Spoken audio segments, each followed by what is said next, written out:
Welcome to Civitai.com, the home of the generative AI art community. If you enjoy this video, please consider hitting us with a like and subscribing, as it'll go a long way in helping us continue to bring you the highest quality AI community content. Please enjoy the video. Guys, I know that you already know who this is. This is what? Third time's a charm? Yeah. So, for those of you that do not know, this is our good friend, Lola Viscera. Lola is an incredible, I don't even want to call you, I feel like just saying AI artist devalues the whole thing, because you really do so much more than it's just like, I feel like AI artists, for the most part, kind of encompasses someone that just prompts and spits out images.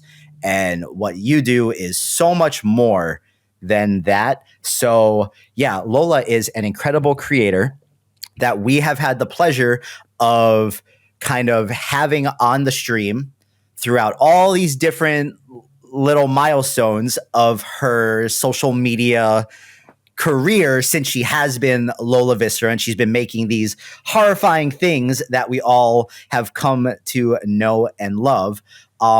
I think when we first brought her on, she was at about were you at like 600 followers, 400? Yeah, I think when I met you, it was about 400. 428. Yeah, and you came on the stream shortly after, and then the second time, I think you had just hit 20,000. Yeah, which wasn't that long ago. Keep in mind, jump. Yeah, keep in mind that last stream you were on was not that long ago, and now you are at 6 weeks. 40,000 followers. We grow. Oh, this has been. He's having zoomies right now, so he's probably going to be in the stream quite a lot. Do you guys see Bean? Do you guys see say hello to Bean? I know you guys all love cats. No,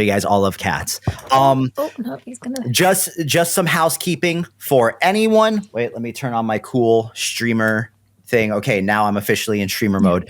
For anyone that is watching this on YouTube, migrate over to Twitch. That way you can join the chat with everyone else. I promise you will have a much better experience, because Twitch is where the whole gang is. But what are we doing today? So, we are going to make a Lola Viscera, JBooks Creative, Civitai collaboration video while you guys watch, and hopefully you guys can pick up some little nuggets of information and how-tos along the way. I know that Lola hasn't even really seen the process of exactly what we're going to do here today, but we need her character, one of her characters, to do it.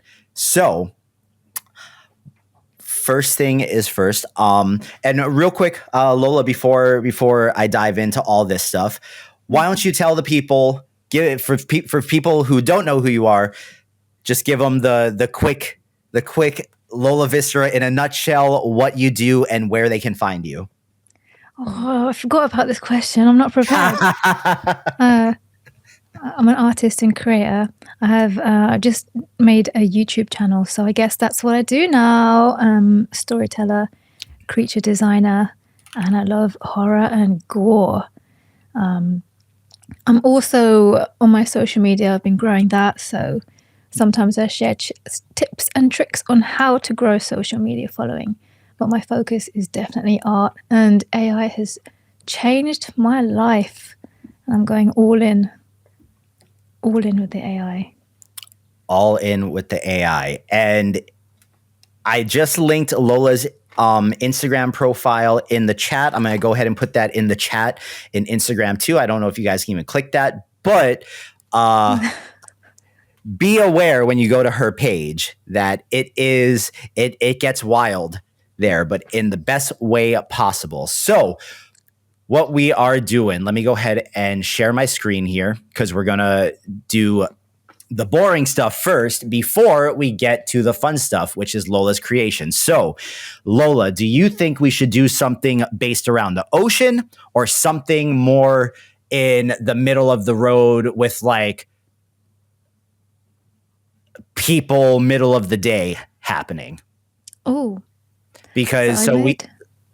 We could do either. Like the creatures that I made, if you're able to, yeah, you can probably composite clouds over the creature to make it look like it's part of the sky. These octopus creatures that I've made can look like they're going through the sky. Oh, that one might be a bit tough because you'd have to mask out all the trees.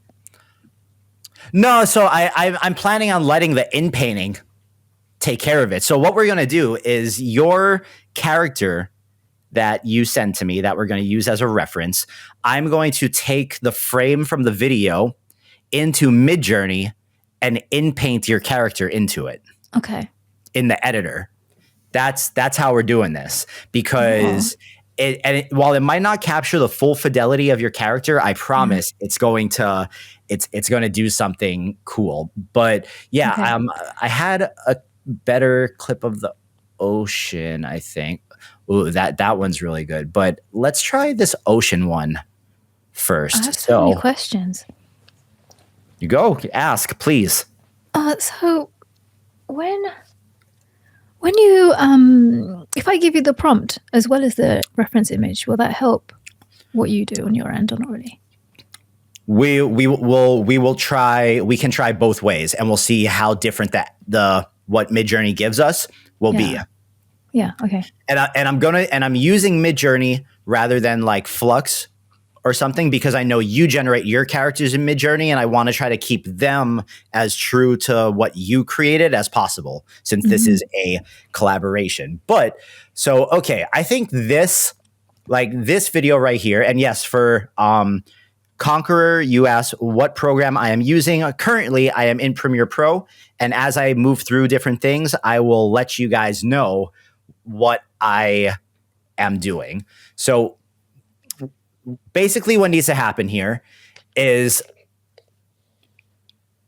I need to find a frame from this video where the monster or the thing happens. So let's say, and we don't want to, this is going on social media, so we also have to keep in mind people's attention spans are absolutely cooked at this period in time. Like absolutely cooked. So if the camera turns right here, boom, that's 4 seconds. I could probably speed that up. So we'll say like right here. I like this. I'm going to mark that. When I pull this down into my timeline, that part where I marked the clip right there is already marked for me. And that right there is where our transformation is going to begin. So I'm going to go up a few frames right there. And this is going to be the frame we pull for Midjourney. Okay. So here's what I'm going to do. I'm going to take this frame. I am going to grab a snapshot of it. I want to make sure that this goes into the right folder. I have my Lola Viscera collab folder right here, and we're going to call this. So organized. I remember this from last time. When you make as many videos as I do and create as many things as I do, if you're not organized, your life is just absolute chaos. Yeah, don't look at my computer then. Everything is in my downloads folder. So bad. So, but I like what this guy said. He said, some people may be cooked. I'm usually just annoyed. I think a lot of us are in that same boat, man. I think a lot of us are in that same boat. So, okay, we're going to try this out. And this is a constantly evolving process. Sometimes the frame doesn't work. Sometimes it's not good. But part of the reason why I want to do this stuff live on stream with you guys too is so that you guys can actually see that there is no linear path that is just easy to doing this stuff. And it's usually bundled up with a whole lot of problem solving in some way, shape, or form. Yeah. So Lola, what's the biggest issue you ever run into Ooh, why'd that come out so burnt out? 1 second. What's the biggest like roadblock or issue or just like problem that you run into when you're creating things that you sometimes have to troubleshoot? Oh, that's a good question. Roadblocks. I would say from a creative standpoint, it's burnout. That's been my biggest thing that I've been butting up against, because there's so much that I want to create, but then I also have a goal of growing my social media, which involves strategy, which means that I can't be posting every 5 minutes or every hour. Like, I have to space things out. And then the new followers that come in, I have to think about what they want to see, what they expect, like what reel brought them into my profile. So I need to create something similar to that to entertain them. But then there's all these other things that I want to make that maybe have nothing to do with that reel that brought them in. So it's like, it's like juggling that. It's juggling my creative impulse with my strategic growing business brain. I feel that. And sometimes it's really difficult to remind yourself that you are not just a creator, but you are also your marketing team. You are also your salesperson, and you're also your manager. Yeah. And I also need to sleep, unfortunately, sometimes. Isn't that annoying? Isn't that annoying? Yeah. Okay, so real quick, since there are a lot more people in here right now, artistic, which I really like the clever little play on the way you spelt your name. What we are doing is we are taking a live video that I shot on my cell phone down in Waikiki Beach, about a mile away from my house.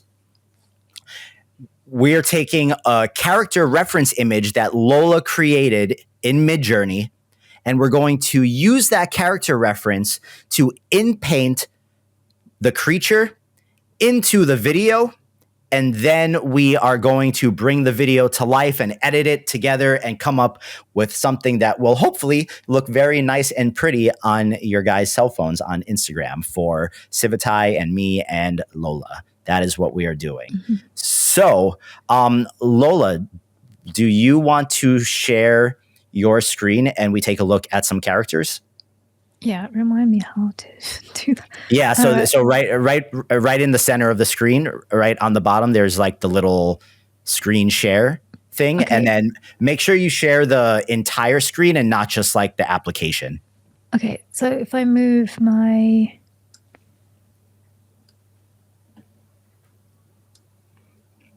It's literally in that little row of buttons. Yep. Yeah, boom.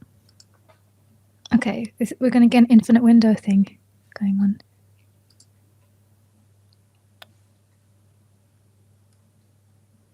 Can you see my screen? Yep, bam. Oh, okay, cool. I'm going to make this. Do you have two monitors? Over here. I do, yeah. You do? Okay, cool. Awesome. Okay. Yes, that works. Okay. It's still got a bit of an infinity thing going on, but okay. These are the ones that I quickly put together. Here's some I made earlier. Ooh, I like these. Did anyone watch Blue Peter? Get that reference? Okay, so I'm looking at the scene, and are not color graded because I'm going to color grade everything. Yeah. Oh, can you guys not see the screen? You guys should be able to see her screen. Chat, confirm that you guys can see Lola's screen.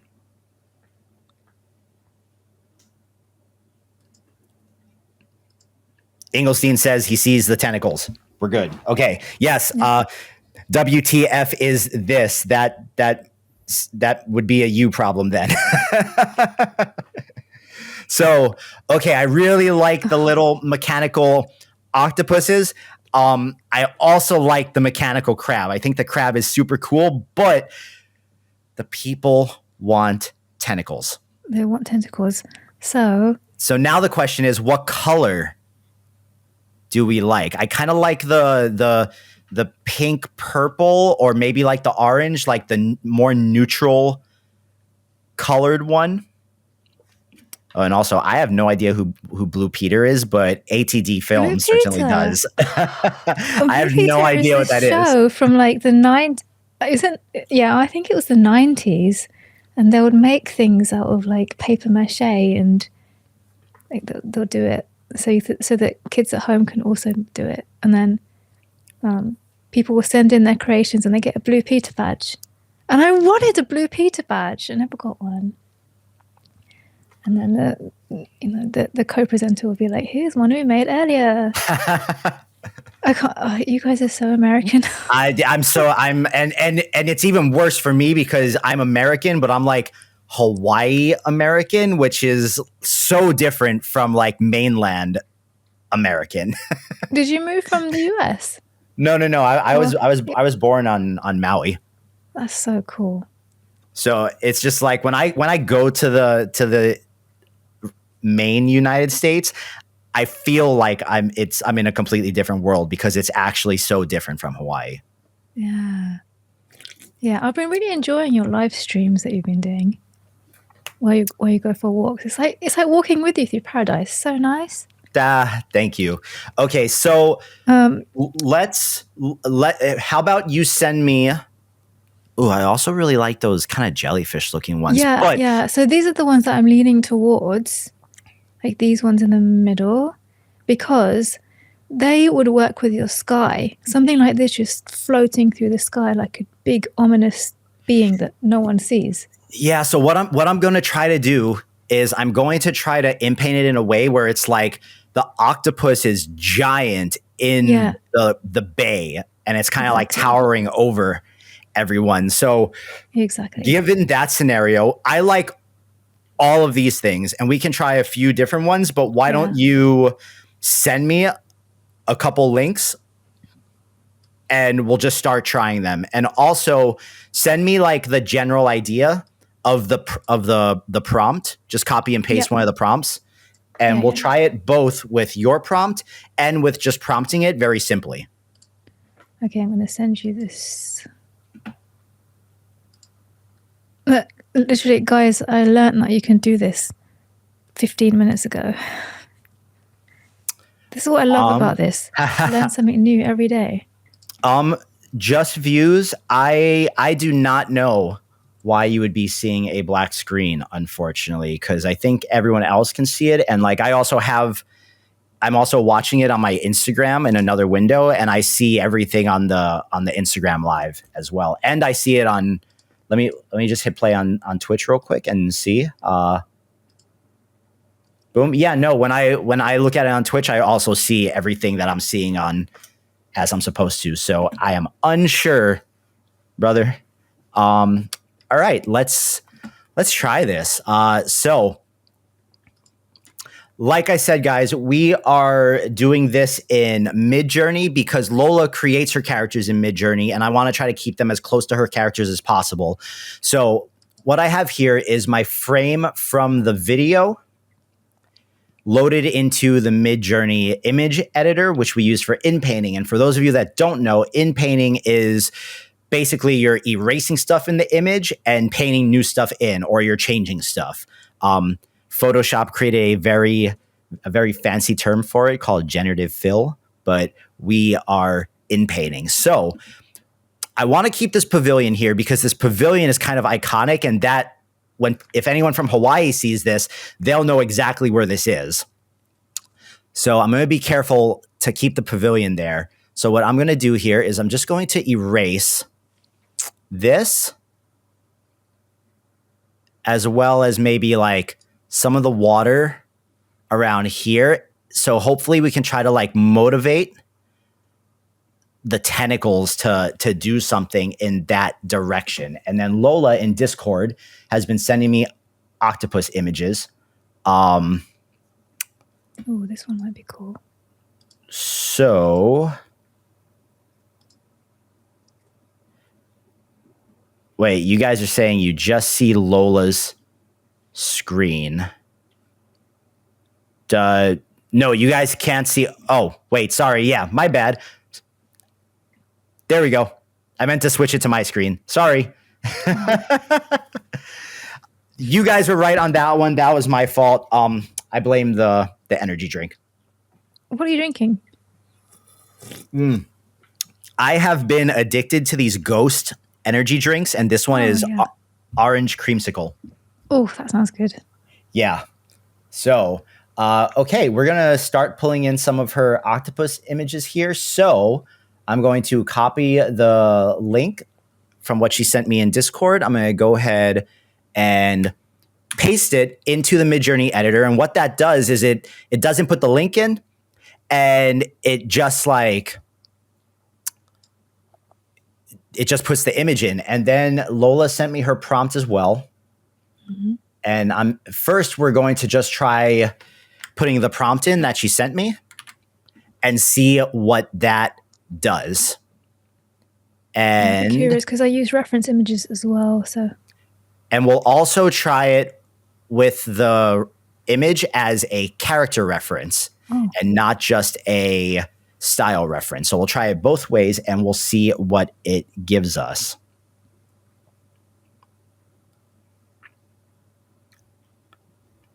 Lola, if you want to answer this question, this came from YouTube while I'm doing this.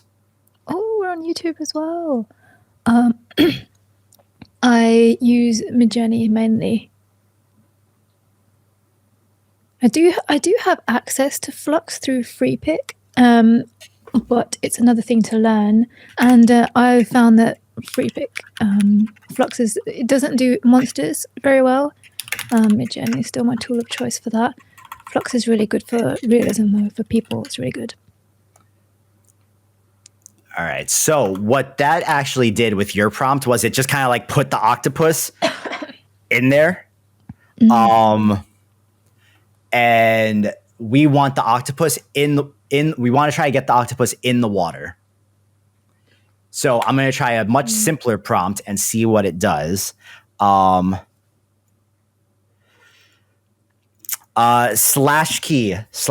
Unfortunately, I am not the person to ask about that because I am the marketing / social media guy. So what you can do, though, is you can email support and someone can help you out with that. But that is not my area of expertise, and I do not want to give you wrong information. So you're going to have to table that for one of the office hour streams or just email the site. All right. So this is giving us a little bit of an issue because it wants to just put the octopus on the ocean. And we're going to play with the weights. We're going to play with the weights a little. Ooh. We're going to take stylize down to like 100 or 50.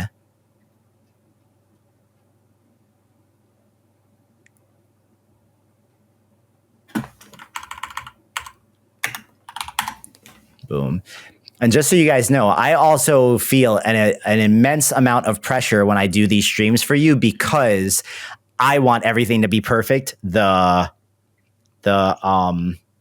first time. And I don't want to look like I don't know what I'm doing. But the truth is, every video I make, I have no idea what I'm doing. That's the joy of life. That is. Okay, so here's what we're going to do. A giant biomechanical octopus is coming out of the ocean. The lower part of its body is submerged in the water.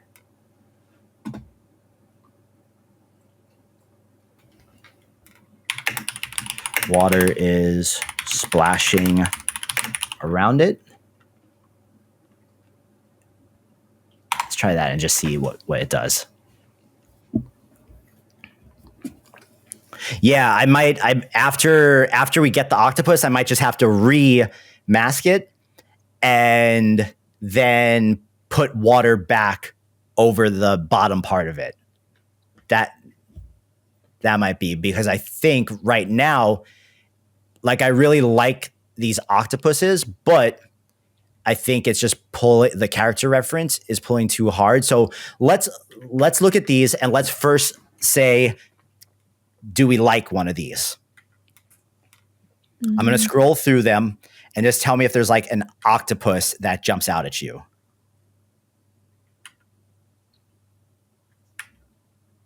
Nope. Okay, that one's cool. This one? You like this one so far? Yeah. But there was another one I saw. That's better. I like that guy. Ooh.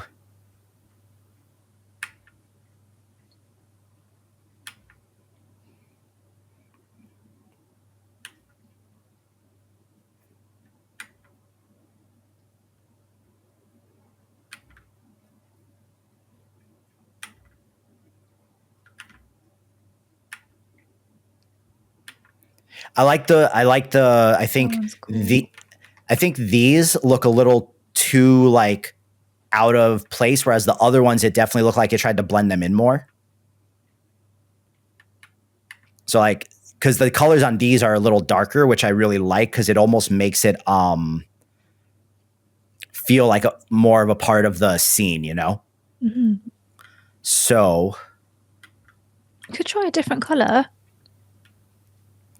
send me, did you send me Go for some lighter ones. While you're sending me a different color, I'm going to try this guy. That one's lighter. I might go with the sky a bit better. And this one. Your otaku demands teal.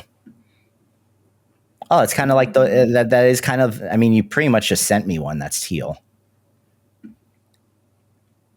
Let's try this one.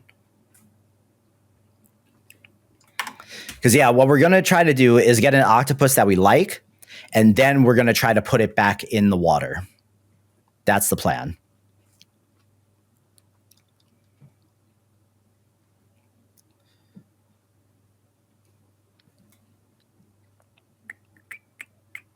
Yeah, try those ones. Oh, I like this one. It's better, right? The colors. I think that one looks super cool.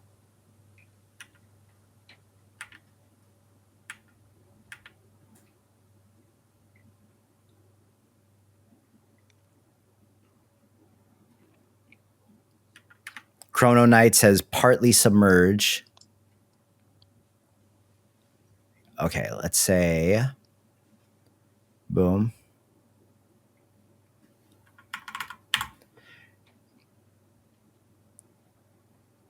Is partly submerged.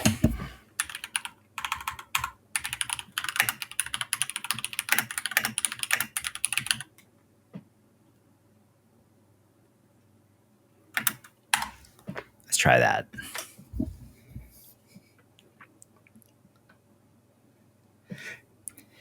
Hey man, it's hard to read comments and pay attention, and then also try to like do this stuff. It's like it's really hard. I feel like I need to give you guys all the attention. Yeah.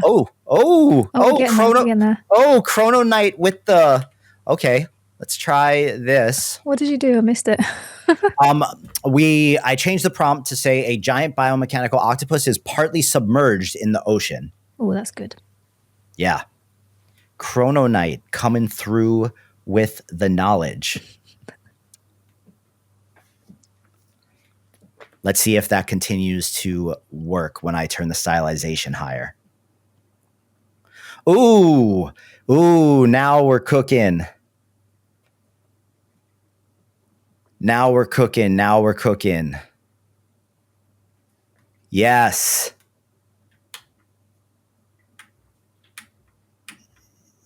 Yes, bro. Okay, let's try. Is it facing to the right? Do we need to flip it? No, isn't this the face? Aren't these eyes right here? Oh, it looks to me like it's facing the other way. Oh, people don't know which ways octopus look. We're going to try to combine two of the octopus images. Yeah. And see what that does.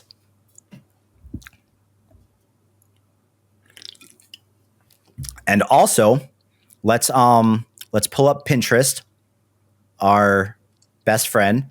Don't worry about Chief Wiggums here. I'm doing something on the side with him. And we're going to say ocean water. And we are just going to lightly grab this image of the ocean. We're going to copy that image address. We're going to paste it.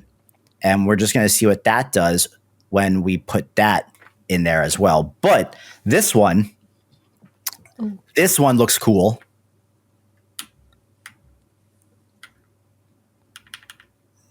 I like this one. I like the way the tentacles are coming out of the water. Yeah. To appeal to the masses, it needs to have some features that people recognize instantaneously, such as eyes. Eyes work really well. Such as eyes. But we are, real quick, okay, so we're going to, let's take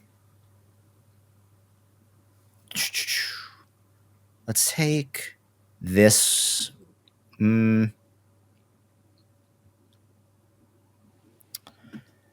Okay, you know what? Let me copy this real quick. Boom.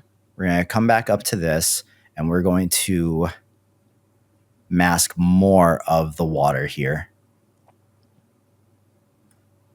And we're going to go bam. And then we're going to put the octopuses back in. Boom. And we're going to take this squid looking guy right here. Boom. And then we're going to take this ocean water right here. We're going to copy this image address. Boom. And we'll see what that gives us. Yeah, I like that they're starting to look, these are starting to look a bit more ominous and dreadful. That's a perfect word, because we don't need these to be perfect. The Kling will tie it all together. That one. Wait. Hey. Yeah. That looks dystopian, that broken. I like this one, and I like this one. There was another one as well. Was it that one? That one. But this one feels like this. Okay, this one. It's like a machine. It does. Okay. What do you guys think? What do you guys think of this one? You just want the fleshy, meaty stuff, don't you, Tyler? Because so in my head, I'm like, what this? Yeah. Engelstein said this one makes him think of the Matrix. Like this one kind of looks like those things that are chasing them in the Matrix. Can we try both? That one and a meaty one. Yes, we can. That is the beauty of what we are doing here. So we're going to download this one. And we're going to download this one. Wait. This one. Yeah, bro. Boom.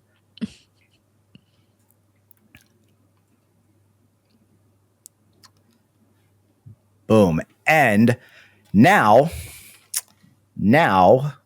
we are going to cook a little in Kling.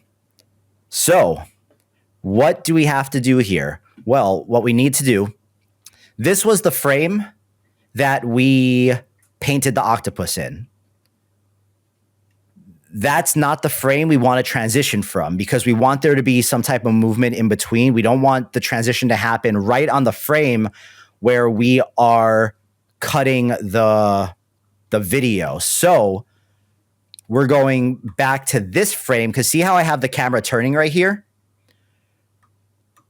Let me zoom in here. This is going to be our start frame in Kling. The second one right here is the frame where we put the octopus on. We want to motivate that little bit of kind of like action in the Kling generation as well. So we're pulling this frame right here too. Boom, we're going to call this one start frame. And now we go to Kling and we start hopefully cooking. So we need our start frame, And we have to use Kling 1.5 for this because Kling 1.6 does not have frame to frame yet. So we got our start frame. And for the end frame, we are first going to try the octopus that Lola chose. Boom. And for our prompt, we're going to say a giant biomechanical octopus comes out of the ocean. Super simple. We want to keep it super simple for Kling. A giant horrific comes out of the ocean. Now, the question is, do we want to try to run 5 seconds or 10 seconds? I think for the transition, we only want it to try to be 5 seconds. Yeah, I find that if I go 10 seconds straight away, it starts messing it up. So yeah, so doing 5 and then we'll good. We'll do 2 runs. We'll do 1 run with the creativity right in the middle at 0.5. And then we will do another run with the creativity at 0.35. And because I'm running 4 generations here, it's going to take about 10 minutes, but that's why we have each other. And yeah, we're also going to try emerges out of the ocean for the sake. And at the same time, we're also going to throw in the other octopus and just try to get everything running at one time. Because if we get one good transition, then we can take the frame and animate the rest of the video. We just need one good transition here. That's all we're looking for, is just like the octopus to come out of the ocean and for it to make sense, kind of. Oh, so you use both start and end frames? So whenever you see these videos where like I start them from the real footage, where it's like an actual video and then it does something, I'm using the start and the end frame. For the videos you've seen where like I'm doing the characters with the grills, I'm just animating the image. But the only way this works, wait, someone had a question here. It says 140 credits because I'm running 4 videos at one time. That's why that price looks higher, because I'm doing 4 videos at a time. 1.5 car actually just added the end frame function when 1.6 came out. 1.6 cannot do the end frame, but the strategy for this, everyone, is we use 1.5 for our transition, where we go from our normal video to our AI character transformation. And then once we get a good transformation, we take that and we animate that further using 1.6. Oh. Did that make sense? And 10 seconds doubles the cost. Yes, I'm assuming that says double. But it costs so many credits that it might as well double the cost as well. Yeah, there's no extend function yet in 1.6, is there? No, and I mean they tend to be slow with these things. You know, they bleed their stuff in, but 1.5, like guys, the start and end frame. Let me find an example for you here. This was from the parrot video that I did. This was the one I ended up using in the actual video. Like, this is 1.5. Yeah. Like, I think that's really good. Yeah. I prefer 1.5 for a lot of things. 1.6, you have to expand out the prompt so much. And then it's still, for me, it still feels quite hit and miss. 1.5 is easier. It feels like it just understands better. Maybe that'll improve in time. So what I've found is that 1.5 is much more easier to get it to do like weird creative things. 1.6 is very like it wants to stick to kind of like slow motiony real movement. Yeah. Yeah. I just want blood. I want it to look like blood. And it does do that transparent, translucent type red fluid better than Kling 1.5, in my opinion. So the other thing here that I want to call out is what we did not do is we did not upscale this image. Specifically, we did not upscale it. It's not that I left that part off for stream or we forgot to do it. We're not upscaling it because we want the image to still be as close to the quality of the video as possible. Because at the end of all this, we really want it to all blend in. And we want this to like, we want this to really, we want people to see this and for it to kind of like really mess with them for a second where they're like, whoa, wait, this looks real. That's always my goal with this stuff. Do you do the start frame, end frame a whole lot, or are you usually just animating the singular image? I use start frame. End frame, no, not really. Yeah, I'm not doing transitions. If I do a back-to-back sequence, then I'll do that in Premiere. Like I'll take that last frame, put it back into Kling, animate and extend like that. Well, I won't do start frame and end frame. I'll just not. It's just every one that I've done with using a start frame and an end frame is just like so bad in Kling. I use Luma for that. Luma's better. No, it's not. No, it's not. Do you prefer No, it's Kling? not. No, it's not. Kling, ever since they put the start frame, end frame, and into their 1.5 model, is better. Do you? I don't know about that. Yeah. We can agree to disagree on this one, but for me, it is definitely better. But it also depends on how similar the start frame and end frame are. That makes a big difference. You have to get the colors right. Like the shapes kind of have to be similar. Like you can't have two completely different scenes morphing into each other. Here, I'll show you guys this snake one that I was working on that I haven't posted yet because I got some really strange outcomes with it. Is this which thing is this? This is 1.6. Yeah, the fidelity is crazy. So good. Her body gets very, very strange there. But I was trying to get her to walk up to the camera holding the snake. Like I wanted them to turn and then walk up to it. And I wanted the snake to get super close to the camera. Oh, look at that. And I feel like it did that pretty good, right?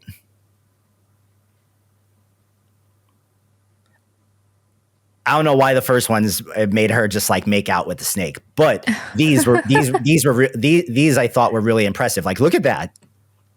Yeah. Oh, that's nice. Because I like how they both turn and look, and they're like, "Oh, you're here too." Look at my friend.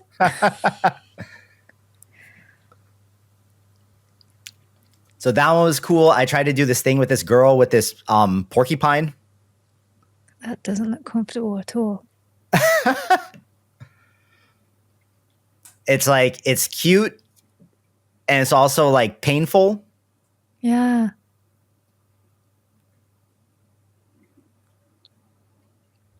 And then we also had, I ran the shark one a bunch of times, and I was really shocked at how good 1.6, like, look at like the gesture with her hand on like and look her at the shoulder. Hair, the way the hair responds. Yeah. And then in the one that you put up, the way the fin moves over her head, it's details like that. Yeah, like this is crazy. Like so good. Her shadow is like perfectly on the shark as it kind of like moves around her. Yeah.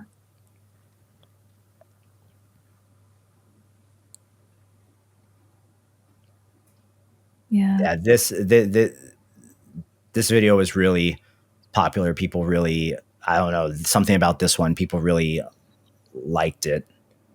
We're What almost. really impresses me about Kling is the skin. Like it looks like it's alive in Kling. That's my favorite thing about that's why I personally end up leaning more towards Kling than like Minimax, just because the skin texture, and it's easier to get a video that looks realistic even when you're doing surreal stuff. But we're almost here. We almost got these. They're about to start popping out, and we have a lot of them to look at. I generated 4, 8, 12, 16, 24 transitions. There better be one good transition in there. Yeah, Minimax, they rushed me into their creative partner program like the other day. So, and I'm enjoying exploding people's faces on Minimax. It's so satisfying.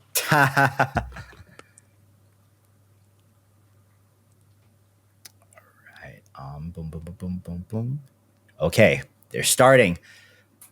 Oh, no, it came from the side.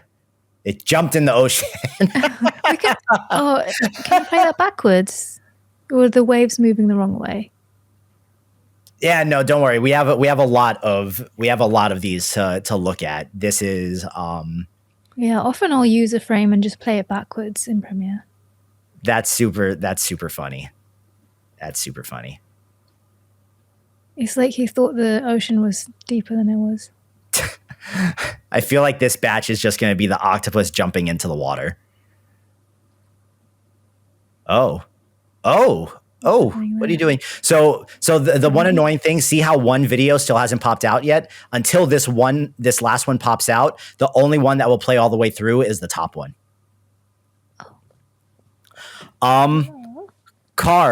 Car in Runway, you can add 2 keyframes now. Any experience with it? I am the wrong person to ask about that because I am personally not a fan of Runway's generations. I have never gotten one that I like or that I have enjoyed enough to use, so I do not use Runway. But I am always willing to have my opinion swayed, but for now, Runway is off the table for me. They took too long to come out with different aspect ratios. I was waiting until I lost patience. Oh my. It's like it's falling from space. What? A little janky there. It's okay. We're gonna go through. We're gonna see. Okay. That one could maybe be played back. I also don't hate it because also what I'm looking for here is which ones during the transition have the least amount of that weird little like AI jank in the frames.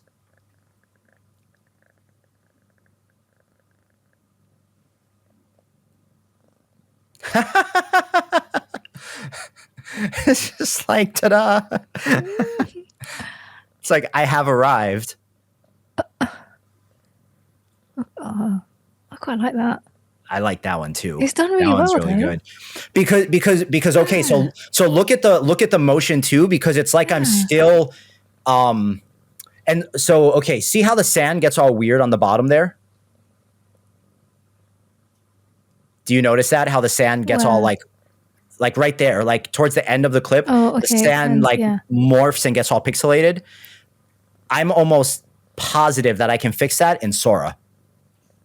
But we're gonna go into Sora as well. Yeah, but that's for after. We need to find a good frame first. Oh. Boom.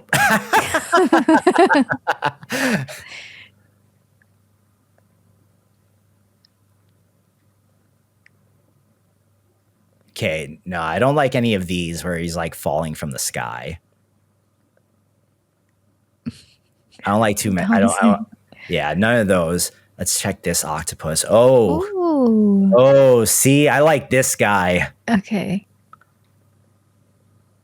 Completely played backwards.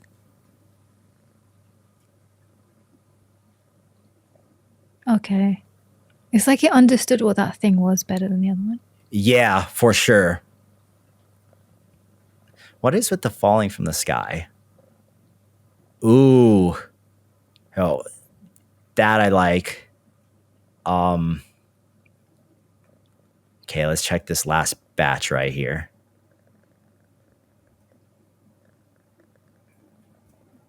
Can you hear bean pairing? I cannot.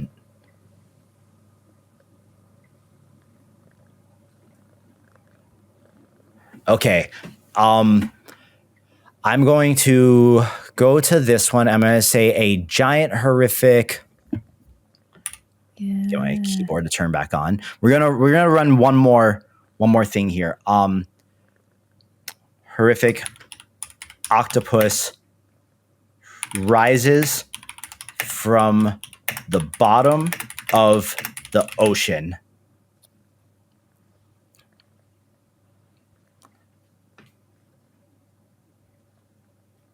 I think that should do it better.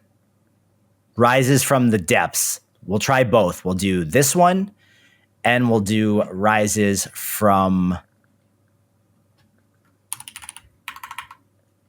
the depths of the ocean. Dulios, all of these used the word emerges. We tried emerges, and what emerges did was pluck the octopus out of space and drop them in the water. So we're trying a different one. So we're gonna see what happens there. I will be right back. I have to use the restroom real quick. I will be right back. You guys can ask Lola anything you want and talk to her. I'll be back in 30 seconds. Okay, ask me things.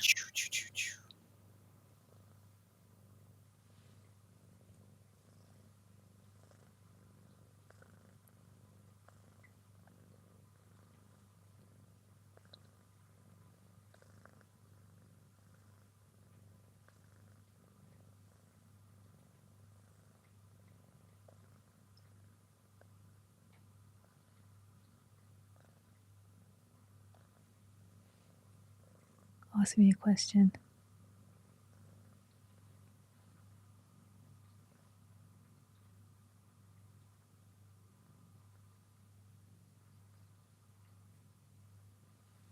Which person's head do I like to explode in Minimax the most? I make my own heads. I like, at the moment, I like zombie-looking creatures with like one eye, and the other eye is it's gouged out, like it's just a socket. I like that kind of thing at the moment. I've got a series that I did when I hit 40k. I made loads of 40k heads, and now I'm just bursting them all and trying to not be banned on Instagram while I do that.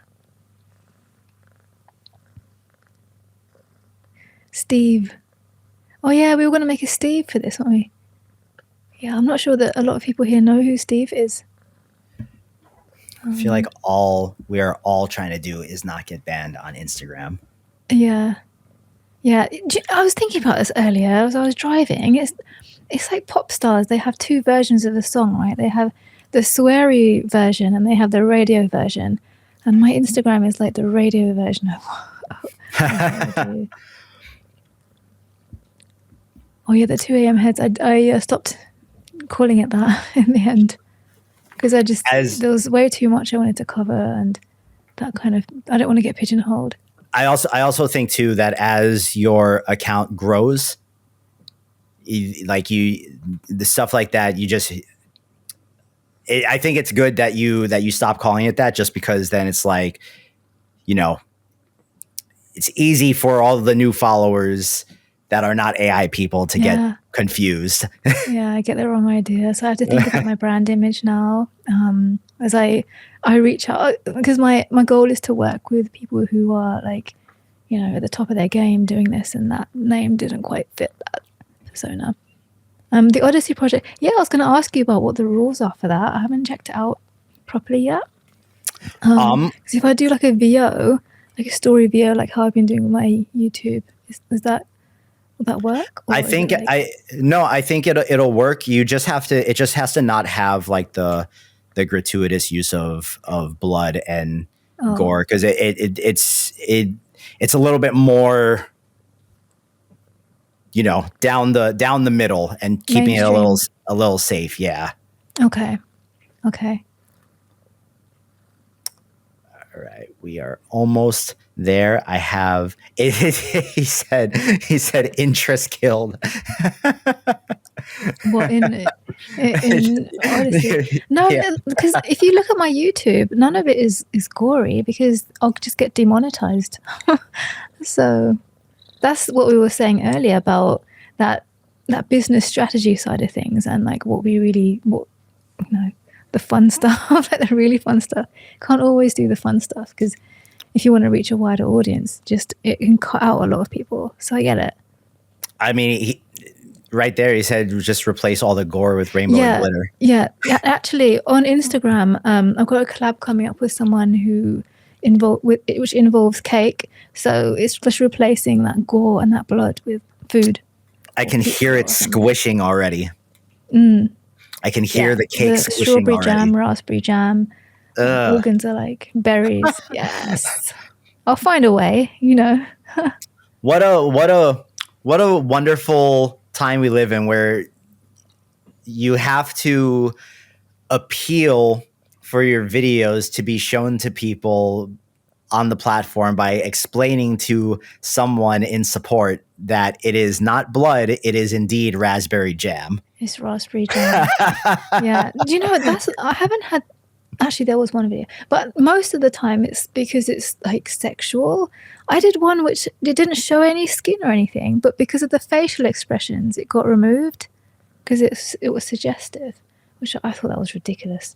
Especially because I was like in that phase, I was trying to be sensible and not get banned. Okay.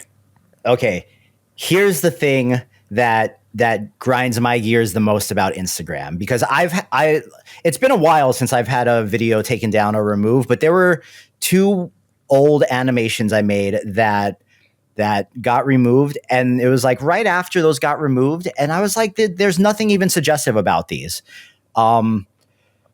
I was scrolling through my Reels feed, not like the people I follow, but just, the random Reels.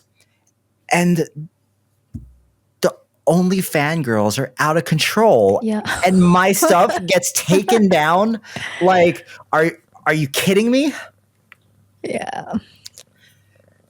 Yeah, I don't get it. I've seen such ridiculous stuff on Instagram that it's just like, bro, it shocks me that anything gets taken down, honestly, because of the stuff I've come across that is obviously being pushed to people because it made its way into my algorithm. Yeah.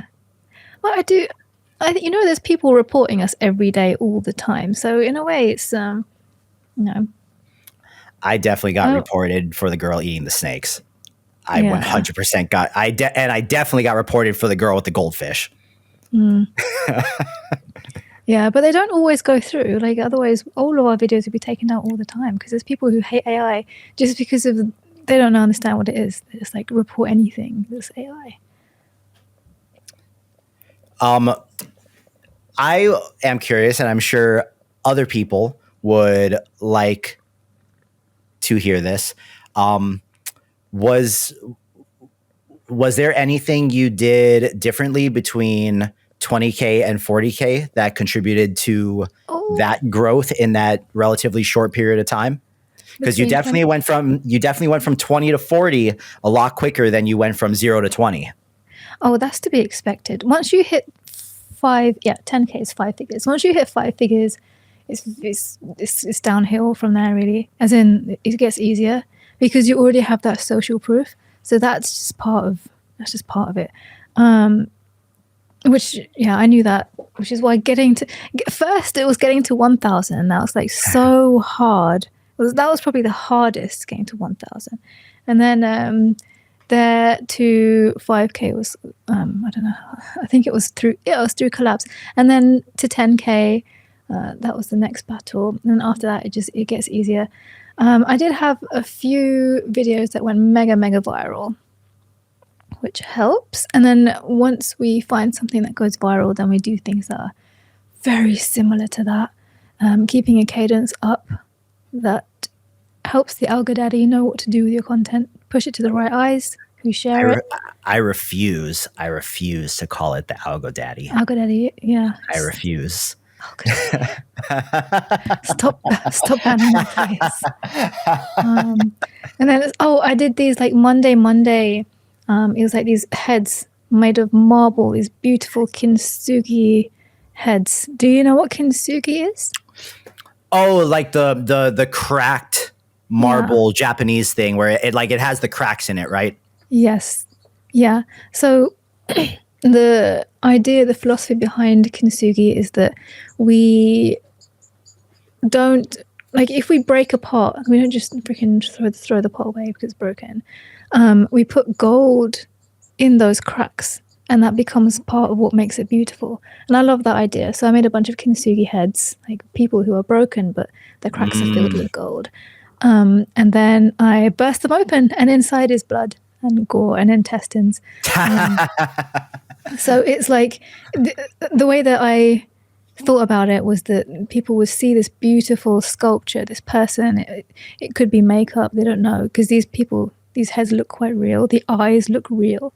And then before they know it, it's like pop, just bursts open, and it's like completely different. It's beautiful and ugly at the same time. And as expected, those went viral, and that helped. That helped with the following. Why do we say it rises from the bottom of the ocean and it is dropping from the sky? I think it doesn't understand that these are tentacles. Is tentacles in the prompt? No. Okay, I think. But I mean, I called it an octopus. Yeah. Oh, that one has that one's feet. got legs.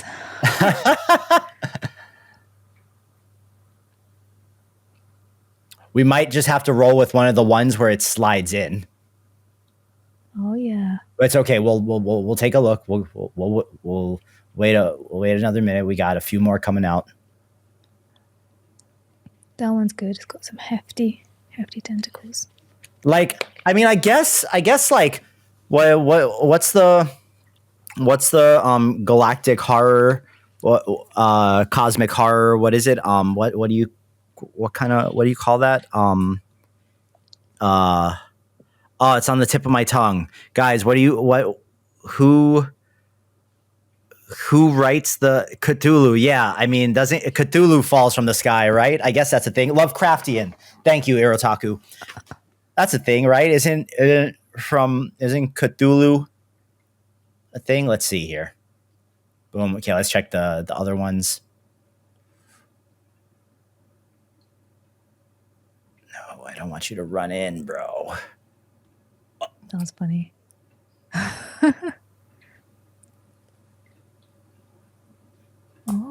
Oh, that one like came over the wall.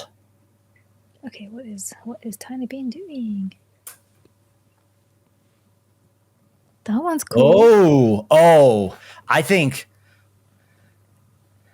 I really like that one. Yeah. What do we think of that one? Like, that one also has like a big splash, you know? How do you think that will look played backwards? Well, no, we can't play it backwards because we need it to match up with the video. Oh yeah. We need it to match up with the video. So okay, let's do a recap right here, because maybe there were, like, I find sometimes when I go back and I look at the first ones after having some time to like sit with it, that I notice things that were cooler than they originally were. So do you like this mechanical one, or upon like seeing it, do you actually think the more realistic looking one will probably work better? I would still. There was one mechanical one which I thought was good. Not that one. I think you might have gone past it already. Past already. Okay, let's see. Let's go back. Definitely not that one. That one's too janky. Not that one. No. No. Because this is the very beginning. This is the very beginning. No, that one, he comes through the wall. It's funny. No.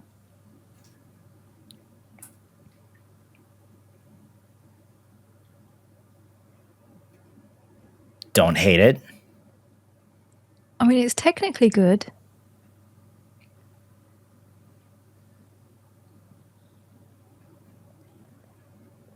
I think it might have been this one.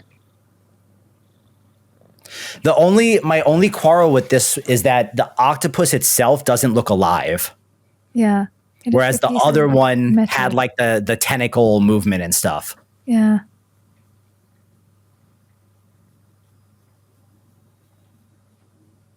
Ooh. Yeah. That's good. But then I'm wondering, like, how did it move like that? Is it just getting moved by the waves? Was it that one? That was funny. That's why I like it.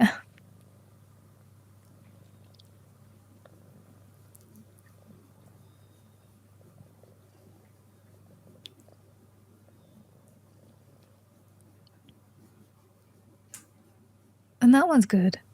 I might take that one from you. I just like. Let's see here. Okay, now we're getting. Yeah. Like, I feel like this one will really shock people because it's like such a visceral looking octopus.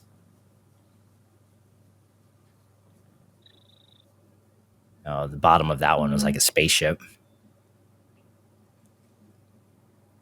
Oh, I like that one because this one has great water movement.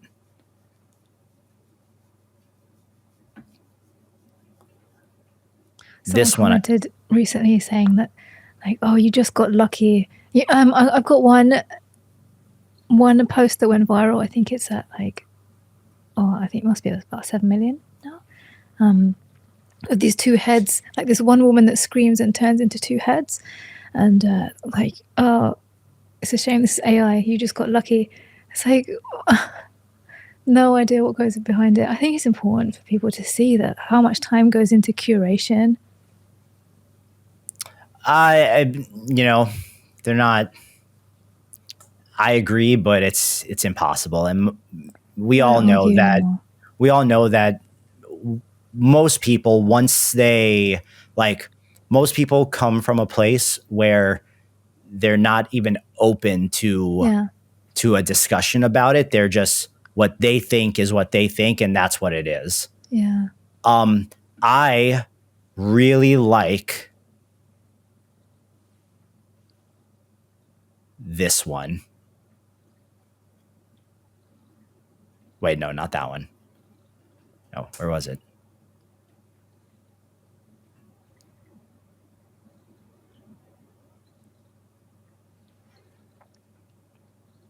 This guy. That one, yeah. Because this looks so clean and the water movement is insane.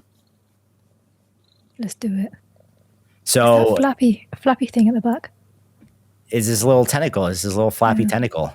So here's what we're gonna do. We're gonna take this. We're gonna do it without we download it without the watermark. I'm gonna put it in my video folder right here under AI, because my folders are always labeled and neat. And you guys will see how we try to tie all this together and how we get some sauce and how we get sauce out of this.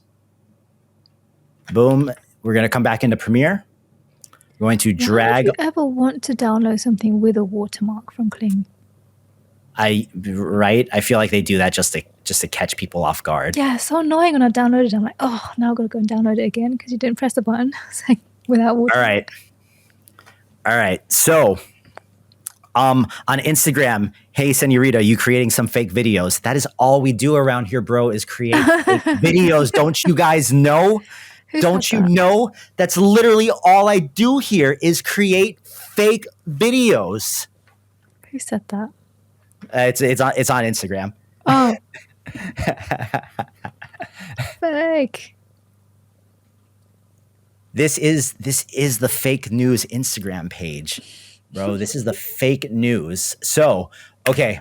So see, so boom, boom, boom, boom, boom. And we can speed all this up. Now, here's what I'm going to show you guys after we finish this. See how that frame gets weird? we're going to fix that at the very end of all this. So this is going to be like, yeah, don't worry. Don't worry. We're going to fix that. But boom, we're going to take the last frame of the octopus, or actually,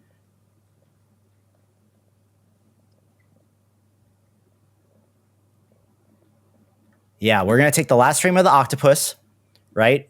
And we're going to screenshot him. We're going to export him.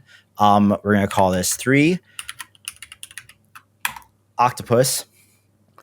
And then we're going to take that back into Kling. We erase all this. Boom, boom. Octopus. And Lola, what do we want the octopus to be doing? Writhing in pain. What? No, it has to be terrorizing people or something. What? There's no people though. You want to generate the people as well?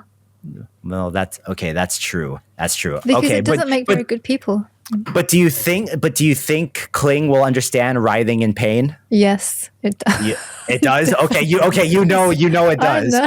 Okay, you know it does. Yeah, you might need to tell it that those are tentacles though, because it might not understand that that's what they are. Okay. So the tentacles, something like the tentacles writhe in pain. It understands emotions like pain and sadness and hysteria. Hysteria. The octopus is. Wait, I spelt that wrong. I totally spelt that wrong. I spelt writhing in pain.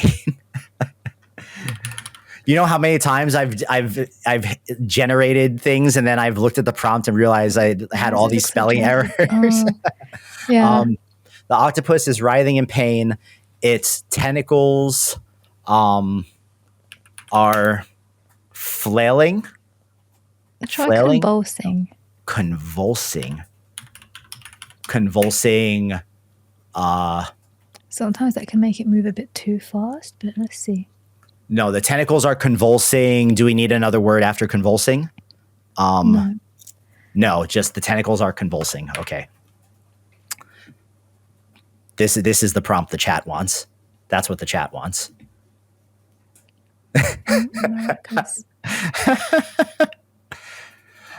So, okay, let's try this. Let's see what it gives us, because now we're switching to Kling 1.6. And this one, we're going to do 10 seconds.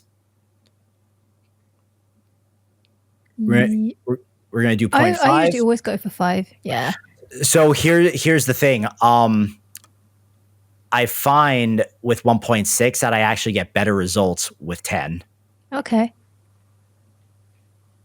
But because we want to roll our dice as much as possible, we're also going to do some 5s. And you can't extend it here, can you? No, you can't extend this. But whatever happens here is going to be the end of the clip, because we want like a nice, good, short, sweet clip, right? Mm-hmm. So after we get one good video of the octopus doing whatever it does here, that's it. Then we can go clean everything up and tie it all together. Mm-hmm. But what I like to do with my Kling generations, and of course, this all depends on how much you guys are willing to spend on this and all that kind of stuff. But I like running a generation at both 0.5 and 0.35. Those are my two creative values. Does 1.6 listen to you with creativity and relevance? I mean, all the things you've just seen come out of me with the grills have all been 1.6. Like look at Big Bird right here. This is 1.6. But okay, none of them would get Big Bird to pour his beer on the ground. I was trying so hard to get Big Bird to pour his beer on the ground, and he just wouldn't do it. The fisheye is really good. Yeah, right? How did you do that? So the fisheye is partly in the training data because I trained this Laura, Yeah. And so a lot of the shots were fisheye shots, so it's kind of in there. But just when I prompt fisheye in Flux, it does a really good job at giving this to me. And then Kling knows what to do with that. That's so cool. Kling knows what to do. So yeah, so we're almost there, guys. We're almost there, because what we're gonna do here is we can cut this part of the clip off. Boom. We'll actually keep the audio because we like the audio. We might replace the audio with our own at the end of all this. Well, we can't do exploding heads, unfortunately, on Tyler's page. Unfortunately, we cannot. I need to be a little aware of the audience. Not so much that it keeps me from doing stuff, but what we can do while we're waiting for this is we can kind of color grade this clip to try to bring it all together. And sometimes I'll do the color grade, but then I'll turn it off and I'll just put it back on after my final like Sora cleanup is done. But we'll put an adjustment layer on here so it affects all the clips underneath it. And we'll come to the octopus clip. Boom.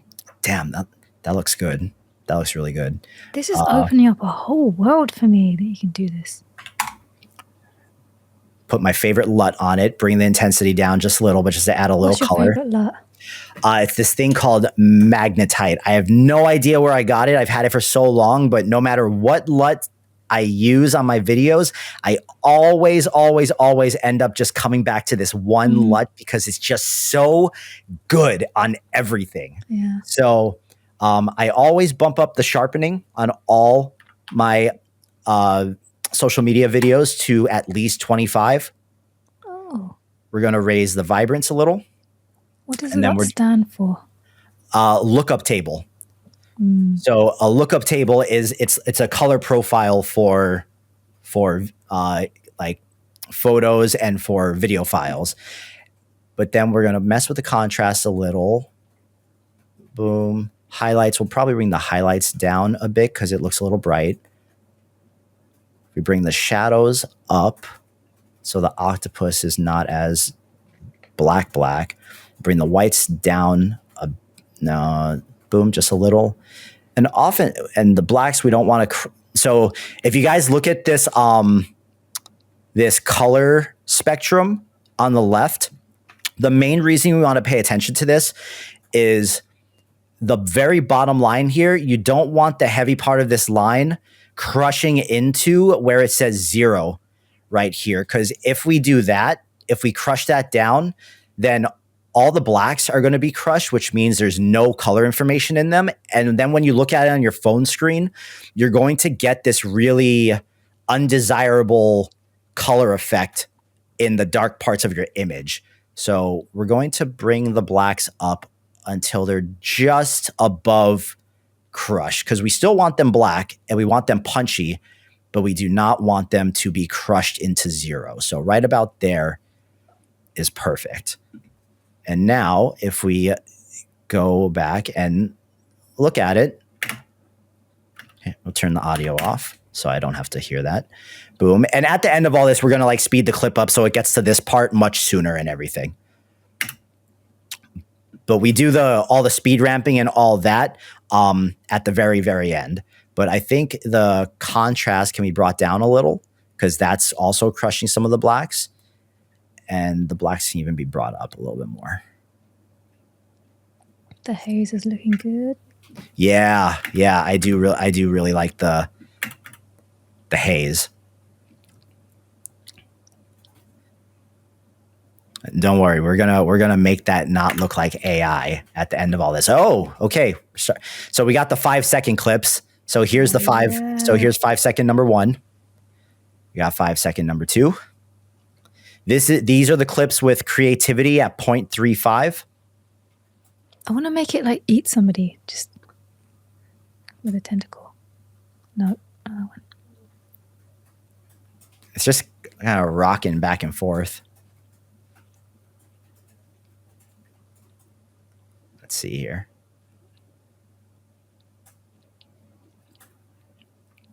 So, okay. let's think about it this way. The octopus came in from the left and it slides in. We can't really have him just standing still, right? There needs to be some type of action. Otherwise, it's just going to be like, boom, he's going to stop and then he's just going to start convulsing. So let's try another one where it says the octopus is grabbing people with its tentacles and tossing them. And let's just see what that even does, you know? Can we try one where he's eating them?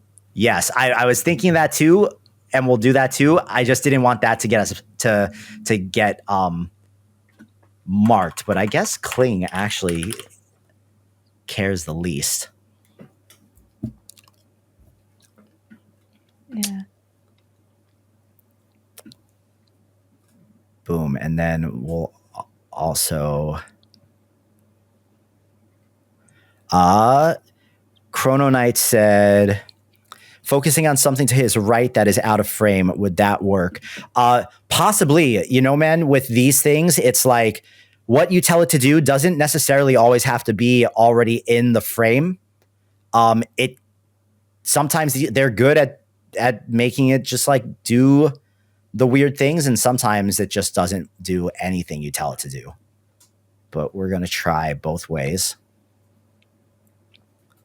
because we want the motion to kind of be cohesive throughout the whole thing. And even if this isn't like the craziest thing, because of how fast it's just going to go from beach to octopus, that's kind of cool. Yeah. Right? That's cool. See, these are the 10-second ones. So see how much more variation in the movement we got? What? And it looks way more detailed. Oh, it's 1.6. That's why. Yeah. I mean, they're all 1.6. These are all 1.6, but the 10-second just does it way better. Yeah, what the hell? Because then I can take the 10-second one and I can speed it up, right? And it's like, oh, the tentacles look so good.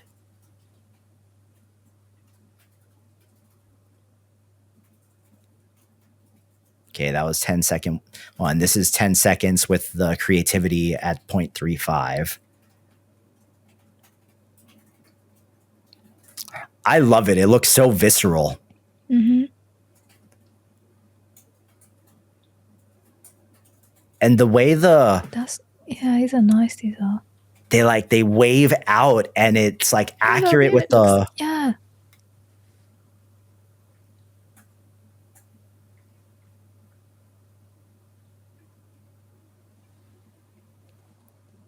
Wait, Tithian said, hit get inspiration link to get camera. To get camera. Oh, bro, I didn't even realize that was there. Oh. Okay, here, you know what? Let's try one of these too. Let's go 10 seconds. Let's say,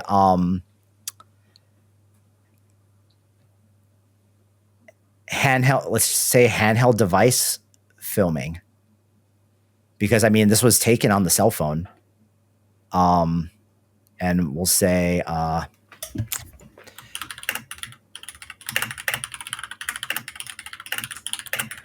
if he just vomits beach balls? Do you want me to try that? Yes. Okay. I made a coctopus that vomited corn and it did it really well. So this might work. Okay, the octopus is vomiting beach balls. You guys heard it here first. Tithian, thank you. I appreciate that. Thank you for that little call out. I need to click on more of these buttons that I don't normally use. That's super dope. Thank you. I really appreciate that. See, man, and that's why I also like doing this stuff on stream with you guys. Hopefully you guys learn some things or pick up some things or start thinking about things in a way you never have. And you guys also teach me things, because I am definitely I just do this stuff so much that I stumble into the things that I like that end up getting views, but we're all just kind of figuring it out. Yeah, we can get very comfortable in workflows. So that's yeah, like whenever Photoshop or Adobe come out with new features, I just like don't know about them till way later. It's like, oh, it's so much easier. There's so much easier ways to do things. Like editing, when editing videos, you can transcribe the dialogue and then take out all of the pauses and all of the filler words. Like, it will do that for you. It's like, oh my god, that's just saved me like 10 hours of editing. It's already a feature that exists in Adobe. I'm always a little behind on the Adobe feature updates because I don't use their beta apps. Yeah. Because all of my like plugins and everything are installed in the full versions, and they don't carry over to the betas. Yeah. And so I'm always just like, I'm just going to wait till it's in the full version. Yeah, and for some reason my Photoshop beta keeps opening by default, and I don't know how to make it not do that. But, you're on a Mac, right? Yeah. Yeah. So whatever that file type that it opens by default with is, you just go to like one of the, like, say it's a PNG, right? Mm-hmm. You right click on the file and you go to open with. Yeah. And then you wait. There's you go to open with, and then you go to other, and then when this window comes up, when you're at this window, yeah, and you select which application you want to open with, you check this box, always open with. Okay, nice. Yeah, it's usually my PSDs that does that. Okay, cool. Boom, and then we're almost there. We're almost there. I'm so curious if it grabs people and eats them. Yeah, I found that when it makes people or people parts, it looks like it goes into computer game mode. Like it looks plasticky. It doesn't keep the texture or anything like that. The only thing about these videos is I've been trying to be conscious about the subject matter to a degree. Also, too, because I use Sora to clean them up, and Sora also has its own moderation thing that it sometimes it's like Sora didn't like my video of the girl with the which one was it? It was one of the girls with the animals. It was Sora did not like. No, surprisingly enough, the girl with the goldfish, Sora is the one that made it do the obscene stuff with the goldfish. Sora did not like my girl laying down with the lion. Oh. I thought that one was pretty wholesome. What? What kind of... I like the outfits that these girls are wearing, though. Look at what Sora did to this one. So I was trying to clean stuff up in here, and then it was just like, nope. Oh. What do you mean by clean it up? What are you doing in there? I will show you. Ooh. I will show you. I was trying to do this thing where I was trying to make like the snake and a jellyfish fight on the beach.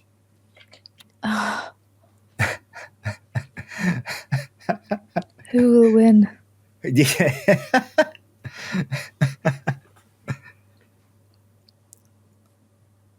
We're going to look back at this jankiness, probably not in the not too distant future. All right, so this one is the octopus is grabbing people and eating them. I don't know that we're going to get it, but let's see. Let's see.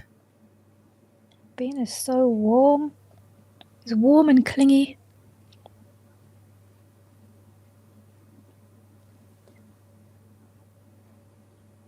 I think it can't find the people, but we're going to give it the benefit of the doubt. Oh, there. Oh, The people are coming out of it. oh my. Oh my. Oh Oh, my god, what is happening? oh. There's people crawling out. They look like they were having fun in there. That's pretty cool. That's pretty cool. They're all naked. I don't hate that one. That could be fun.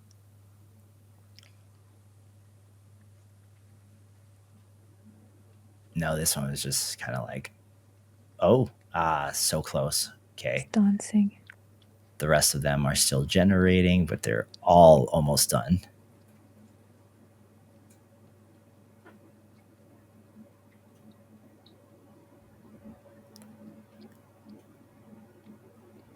Yeah, regurgitating people, that could be fun. Oh. Like, oh. Like, I don't even know what it's doing, but it looks so... Oof. I see people in it. Yep. Oh my. Trying to drown people. Oh my. That's cool. That's super cool.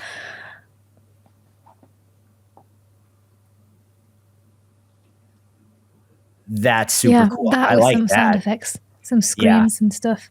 We're gonna come back to that one. If nothing else, that one. Not that one. No. It takes a little too long to get into it. This was 5 seconds grabbing people and eating them. See, 5 seconds just like isn't long enough for it to do its thing. Because it's like right at the 5 seconds, it's like, oh.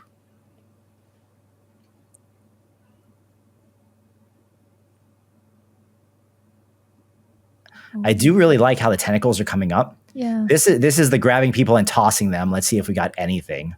Oh. This is tossing. Bro. Whoa. Wow. Big head underneath.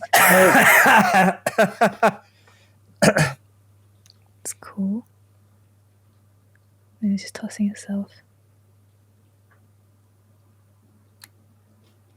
Like I think that's pretty sick though. Yeah, the movement is good though.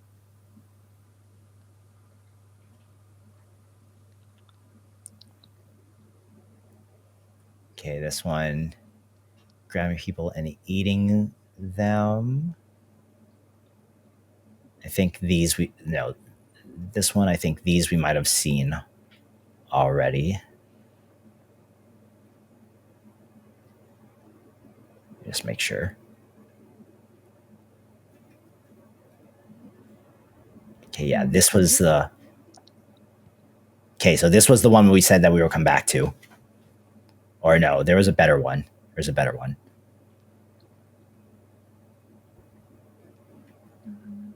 Okay, we didn't check these last two, though. So this is the one with the handheld device. Ooh.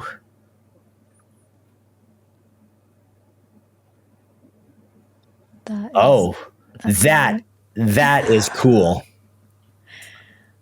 That's cool. This poor guy.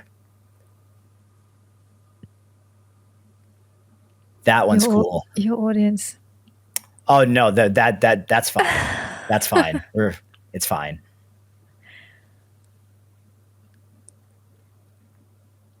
No. Dude.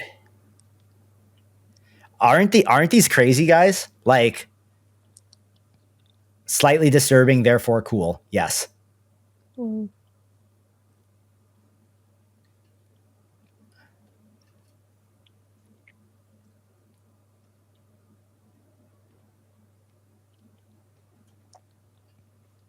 Bro. Okay, so far there's two in my mind that are winners. Let's check this last batch. This is the vomiting beach balls. Oh, it might have used to be specific with. I was thinking like those rainbow beach balls. Yeah. Come on, bro.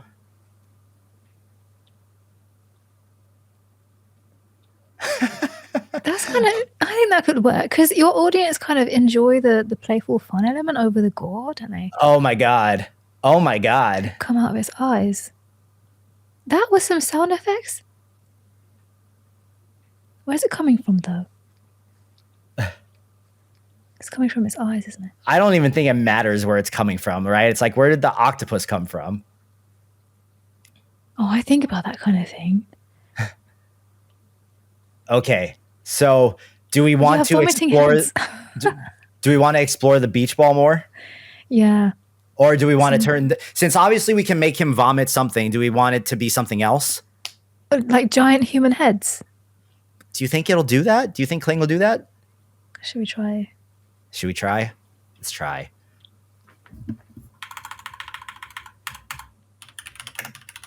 People are wanting blood.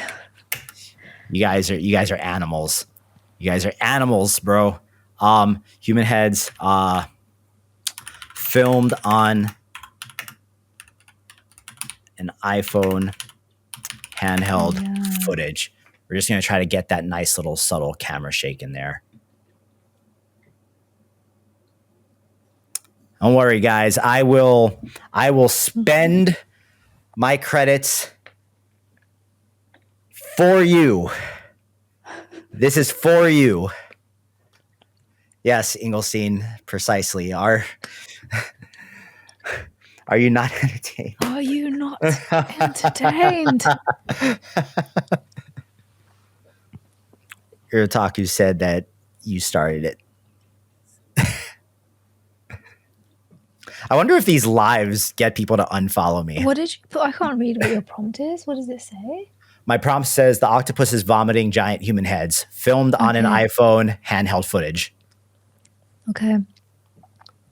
After this one, we might want to see how it comes out with the hair, if it has hair or not, because bald heads might be fun. So here, while we're waiting for this, we're going to work on this first part of the clip right here, where we're going to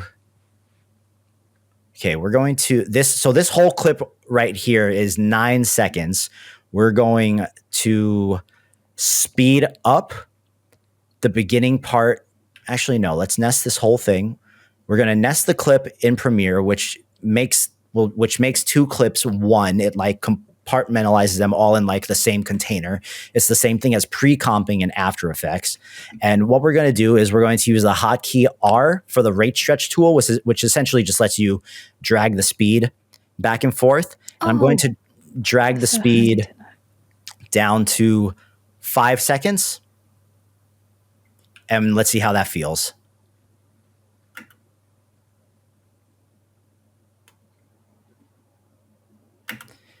Quicker, better. Let's drag that down to 4 seconds.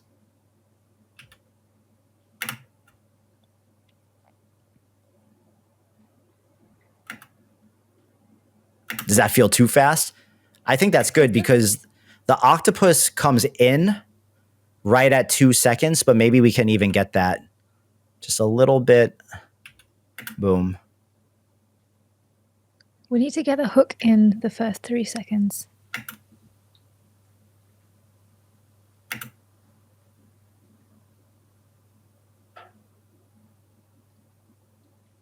Maybe we have you do a little voiceover of like, oh my God, what is that? Right at the very beginning of the video.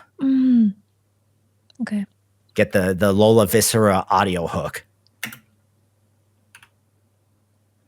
Cause so that feels too fast to me. What I think I'm gonna do is I'm actually gonna cut this right here and make the beginning of the clip even shorter. So it's just like, bam, octopus. Yeah, I think that might be better. Or, okay, wait, let's go back. Let's unnest this. I'm just going to speed up this clip to 2 seconds and then bring this back. And now we speed the octopus up to like 5 seconds.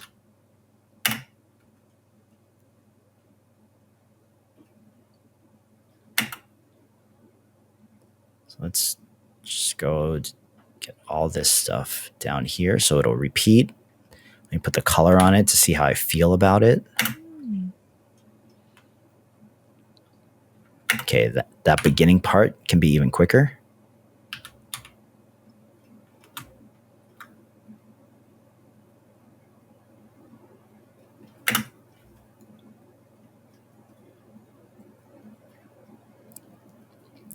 I think that's fast enough. Yeah. So now what we're going to do here, guys, we're going to take the color off. We're going to export this. And we're going to try to clean this up while we're waiting for our other little thing. So in AI, we're going to label this one as 1 Sora, because we're going to take this clip into Sora. You're going to see what we do in there. Boom, we got that clip. We're going to go into Sora. We're going to go into a new storyboard. And we go upload image or video. I'm going to find my Lola collab clip. We're going to upload that.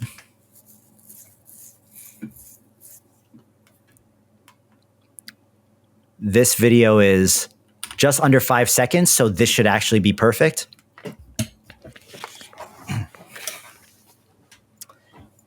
What's happening with Sora? They're battling with the law in the UK, aren't they? That's why. Are they? Is that what's going on? Yeah. There's more rules. All right. So we actually want this to be the end.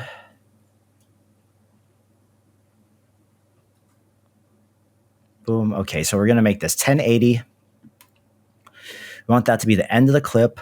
And we want to...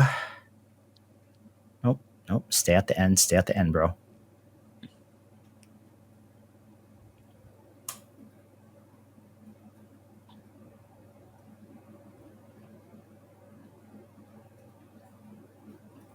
I guess it's fine. Okay. So what we're going to do here is we're going to split this clip. When I hit S, it splits the clip into 2. And we're going to find the frame exactly where it switches from real video to AI. So if we look real closely, we'll see where the frame kind of like stretches out and gets weird. See right there. See how that switches? So I'm going to drag that back right there. Boom. And here, let's actually... Okay, so we're gonna do this 2 ways. Okay, 1, we're just gonna let Sora fill in the gap right there. But then also, we're gonna try a version where the octopus is just like there, and we're going to prompt right here and say the horrific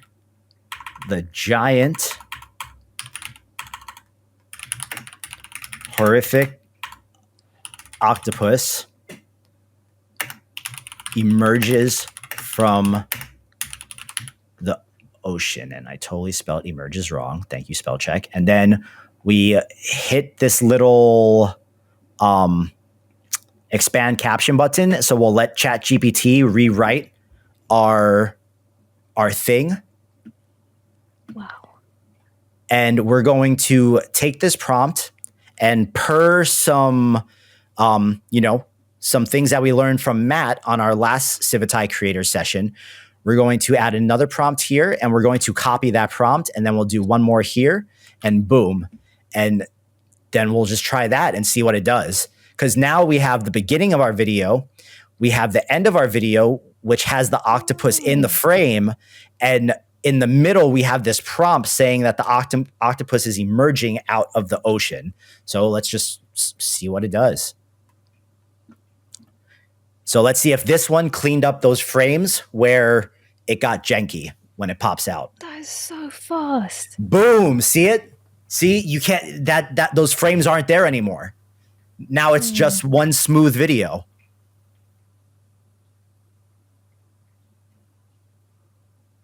Yes. So first one, success. That's cool.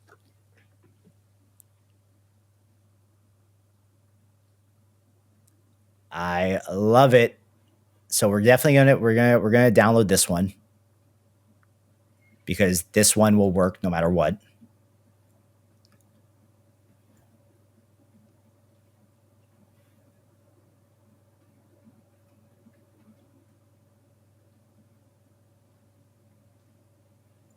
what was this file called? This was that one. Okay, boom, boom. So just for the sake of it, let's take this guy and we're going to put this on top right there. Bam. Boom. So now when we look at this in Premiere, one smooth clip with no AI jankiness. Wow. But let's see what it does. I just got a glimpse of Kling. Oh. Oh, did we? Oh my God. Yes. Okay. Okay, I wish it did more earlier in the clip. How many did you roll? Like 8. That's so disgusting. I love it.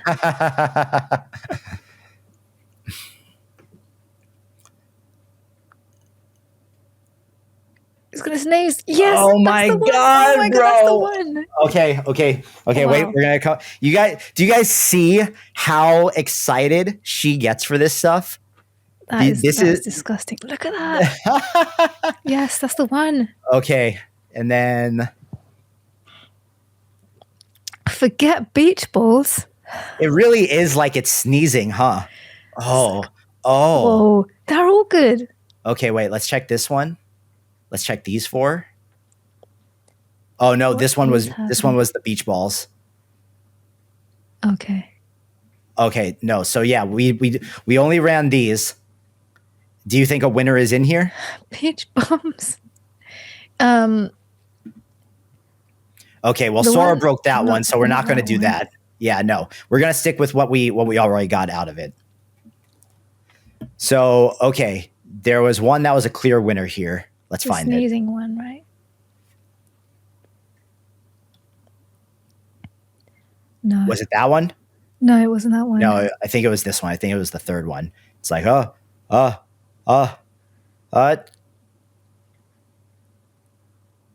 chew. Yes, that's the one. That's so good. It's so clean as well. Okay, we're going to have to speed this thing up, though. Yeah, because it takes... That's a shame, isn't it? People are not going to stick around for it. People are not going to stick around for it. Okay, are you sure it was this one and it wasn't this one? Because this one, he sneezes them out at... No, because it's like coming from the side of his head. Okay, yeah. You are the rolling head expert. That one. And there was another one. Do you want to download? And then there was one more.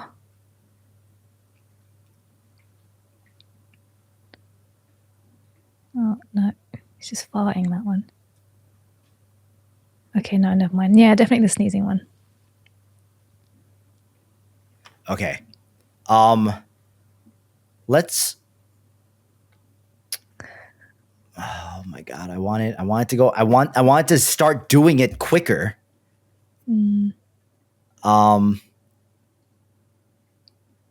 Okay.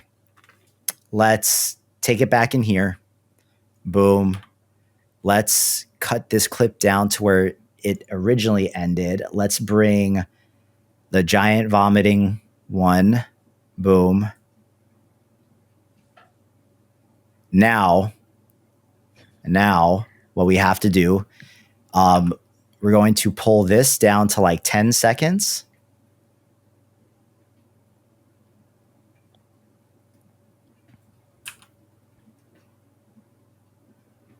Wait.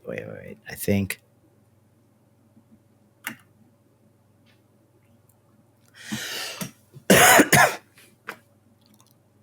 That's so good.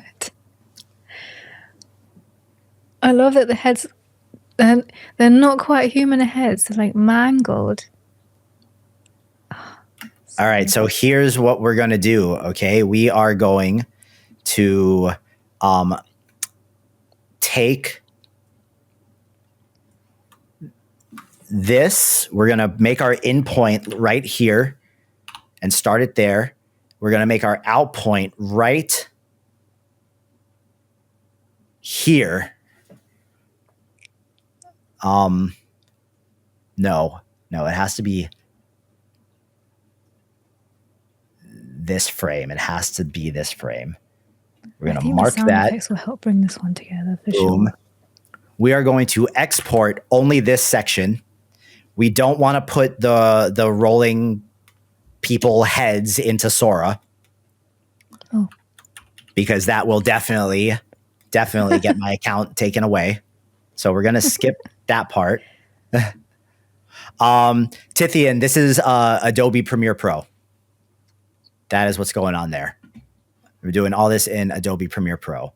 We're going to now upload the second one.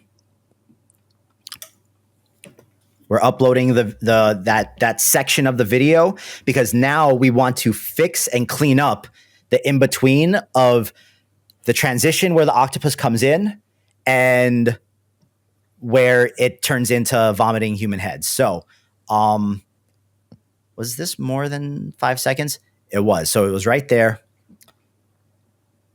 So, wait, someone, anything important here? Boom. Okay, let me 5 seconds, confirm. Oh no, come back. Come back, bro. No. Boom. Okay. We're going to boom. Going to boom.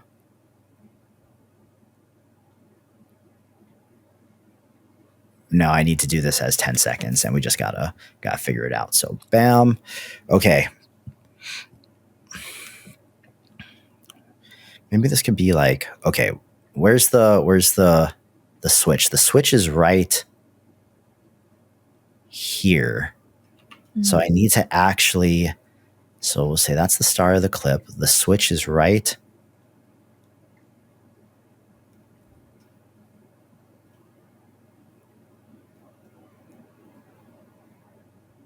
I messed up. There needs to be more time in front of the switch.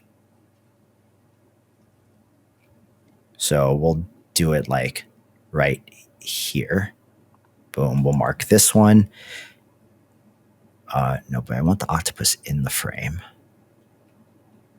Mark. Nope. We mark the top of the timeline, not the clip. Boom. 4.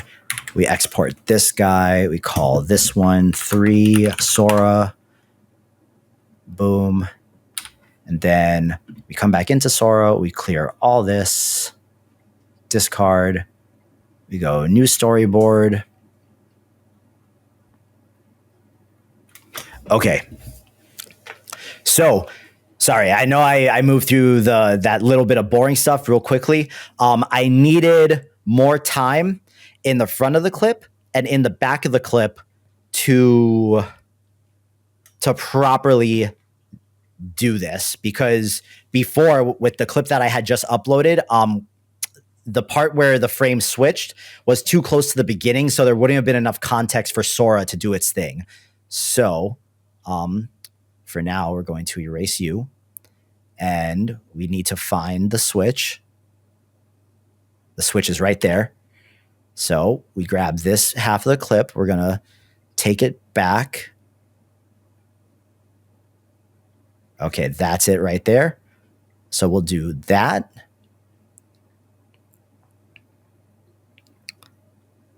And then,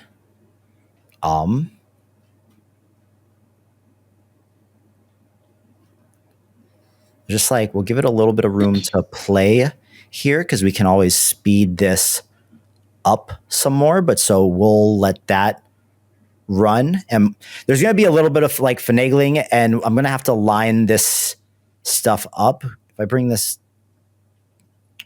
boom, let's try bringing this all the way down. I want this one to only 5 seconds. And let's try that as well. And let's just see what those both give us. And this is like no prompting, guys. We're just letting Sora fill in blanks and do its thing. So cool.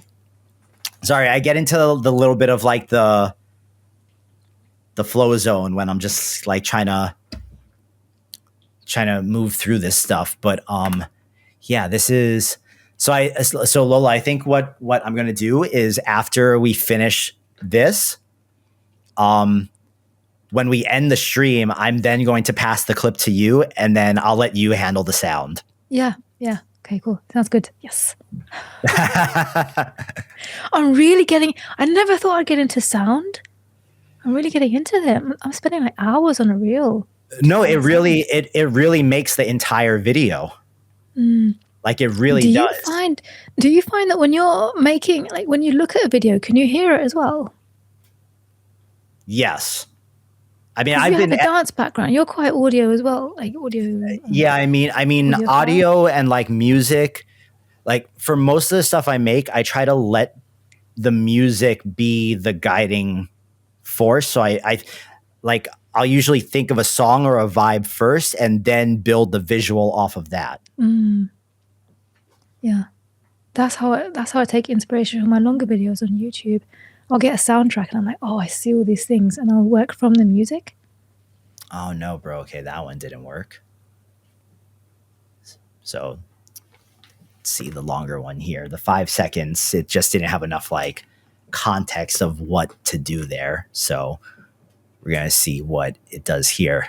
And maybe we'll get lucky. We've been pretty lucky up to now. And I don't understand how we get. I thought it would be. I don't understand why we get so many viewers like 2 hours into this versus like the time it actually starts. There's almost 1,100 people watching this right now. Whoa! Where can you? I can't see that number. Can I? Is there? Do you see a little eyeball thing with the number right above, like where you can see us talking? No, so that's only. And I see the time. Yeah, no, so that's only me. So right next to the time, I see how many people are watching, and it says that there are 912 people watching us on Twitch, 150 people watching us on X, and 10 people watching us on YouTube. Nice. Should have known that LinkedIn wasn't gonna like our aquatic adventure.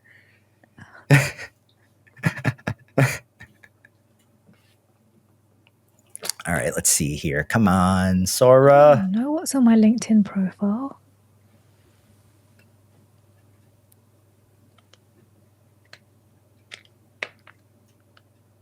Boom. And yes, you guys got a bit of a longer stream today because I really wanted to like get the bulk of this video done for Lola and I. This is basically, depending on when she finishes the audio, when this is all wrapped up, this is basically going to be like our social media post for sometime this weekend or Monday.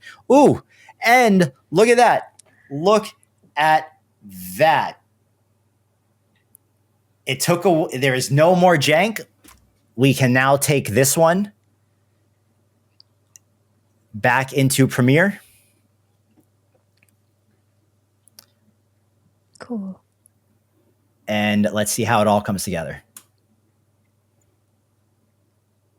And it keeps the resolution and everything. Yep.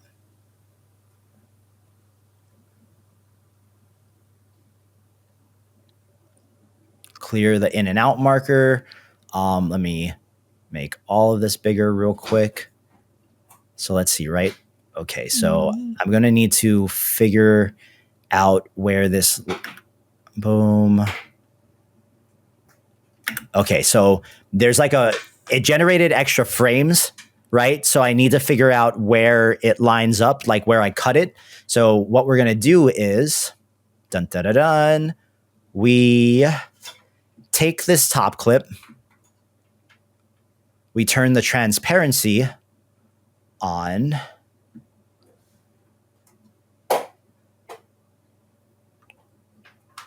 Wait, okay, so this is where it generated the new frames right here. Where does it line up? It's going to line up somewhere. Ooh.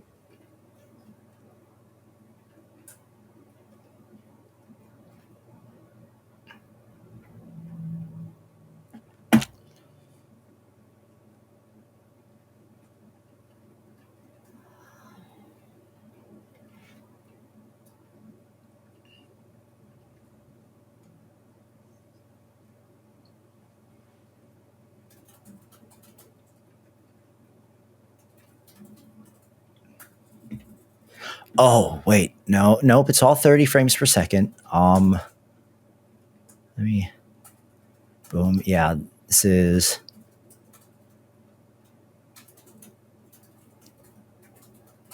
just wait. I'm going to figure this out. Bam. Nope. Maybe. Close. There we go.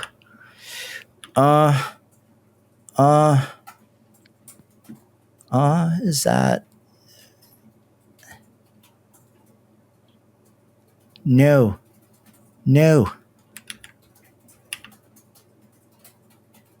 Oh, wait. It was so much longer.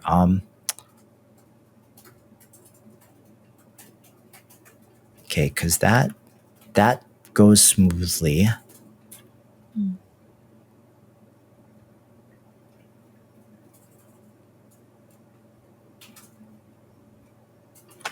Wait, let's come back here.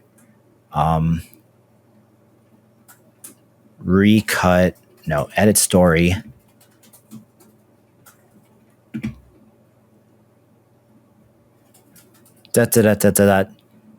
Sorry, guys. This is part of it. So, okay, it generated a bunch of new frames in there. This one starts right.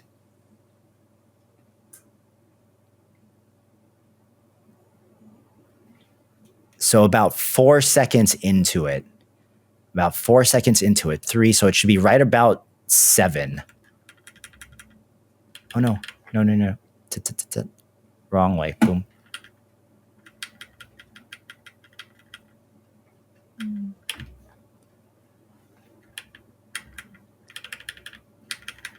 The tentacles are just like a little off. Why?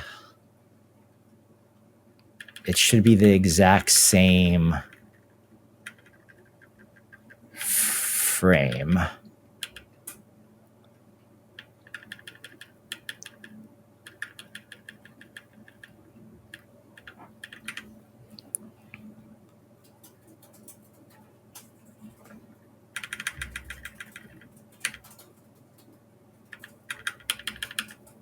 I feel like it made the like it changed the context of the tentacle. So we're going to try this one more time. So we're going to give it even less room to be creative there. And actually, what we're going to do... Damn it, I can't give it the frame where it vomits the heads. That's the whole thing. I can't give it the frame where it vomits the heads. Does it look like heads the whole way through? Or could it be balls? No, it is definitely the heads. But here, let's also... someone recommended difference. Let me just try that real quick and let's see if...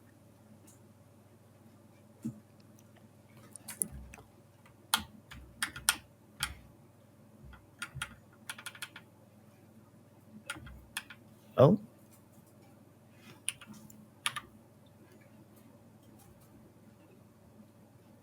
Okay, let's try normal.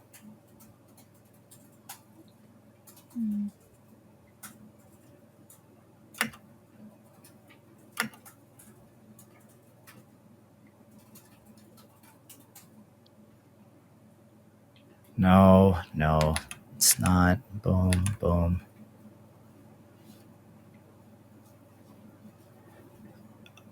Oh, because it should have been right around here, like right.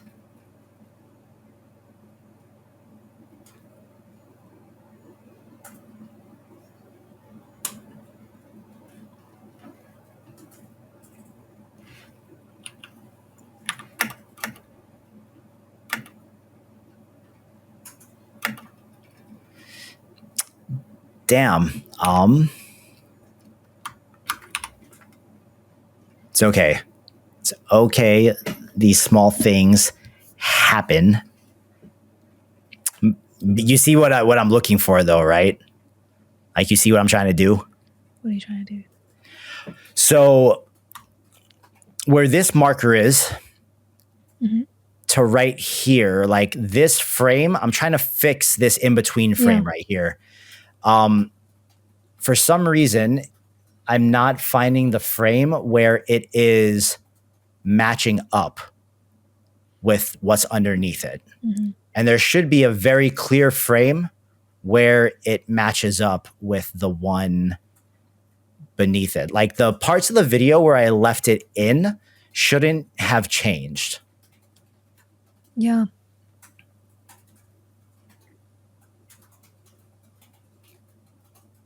But it looks like the tentacles were like on the left, doing different things in the clip that came out of Sora. But it's okay. We're going to get it, and it's going to be all good. Because maybe, too, what I have to do here is...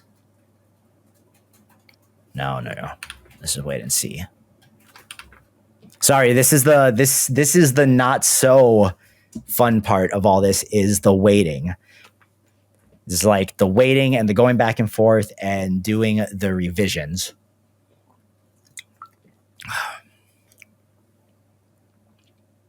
I like the concept.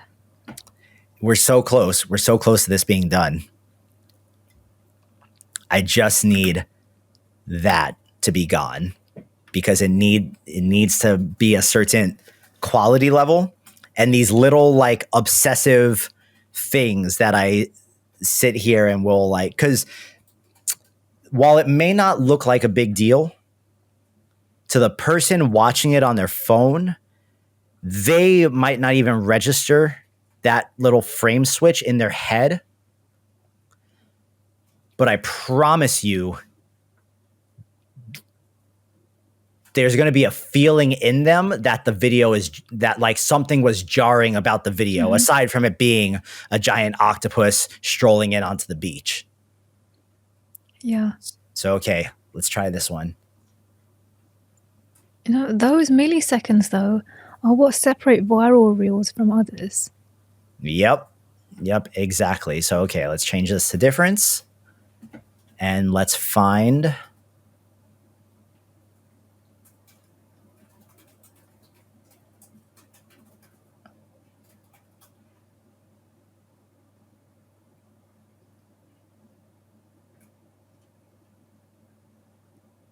bro, there should be a matching frame here.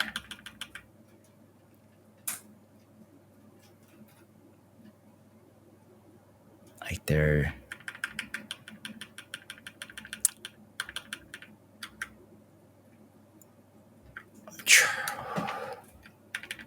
Like the octopus is matching, but the tentacles are not. And there should be a frame where the tentacles all match up. It's changing the tentacles. Let's wait. This is...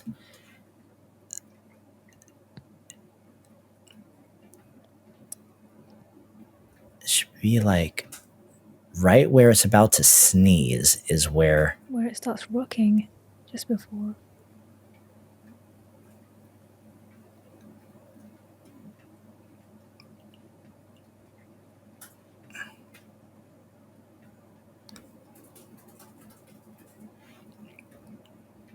because like this one is all good, and then it breaks right there, and that's fine.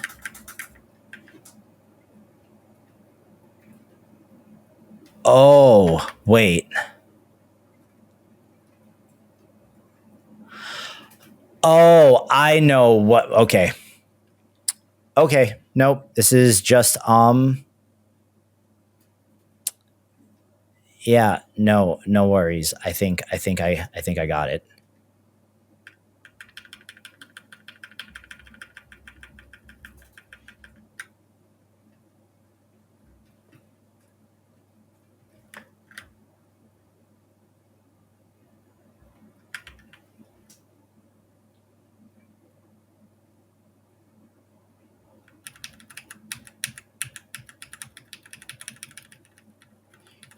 New.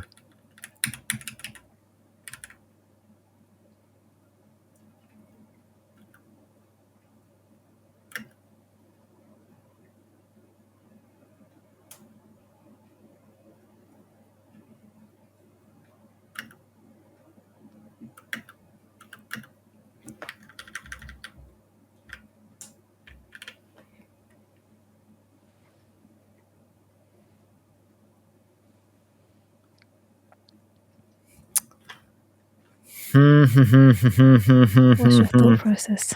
What's going on in there? Yeah, so when I edited this, we changed the distance between those two things. So this right here, like it should be somewhere in this clip. But yeah, Soundgate not going to happen, bro. I'm too invested in Adobe. Okay. Okay, what I'm going to do, pull this back in here. Boom. Boom. Let me turn this off real quick. Bring this down to here. All right, so this is all smooth. Bam. Okay.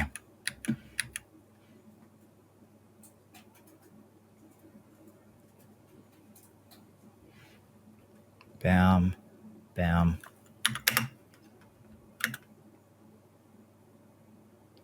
All right, Lola, I'm going to have to finesse this a little bit off the air. Mm-hmm. I'm not going to hold you. I know it's past midnight there for you. But guys, sorry we didn't get to like bring this to completion in this session, but about 2.5 hours is pretty good. I wanted you guys to see the thought process and all that kind of stuff. I really want to finish this. It's going to bug me until I do. It's so close. It is so close. It is so close. But I also feel like I need to step away for a moment and then come back to it. Oh, I hear you. I think I've been staring at this for too long, but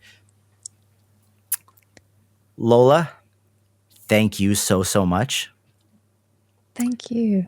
I'm going to get this finished a little later and I'm going to send it to you. And then you guys will probably see this on Instagram on Monday. Yeah. Yeah, I'll get onto it. I can't wait to get onto it. I can already hear it. Can't wait. Sorry, I got a little quiet at the end there, guys. I get flow. I get locked in and then problems start showing up and I'm trying to figure out like why. I would like to work through it with you guys here, but trying to. Okay, I'm gonna leave it up to you guys to vote. Do you guys want me to finish this now? Yeah. Or do you guys want me? Yes, Lola says yes. Okay. Yeah. Okay. No, this is. It's 1:15 a.m. for me, but I want to finish this. All right. If you want to. Nope. We are doing it. We are doing it. Do you know what the issue is? Oh, I love that. It's so satisfying. Vaguely, yes. I might be. Okay. I'm one frame off there. I need to boom. Okay, so that's good. So we got this back to good and smooth. So, boom, he comes in. I need this part right here. Where's the...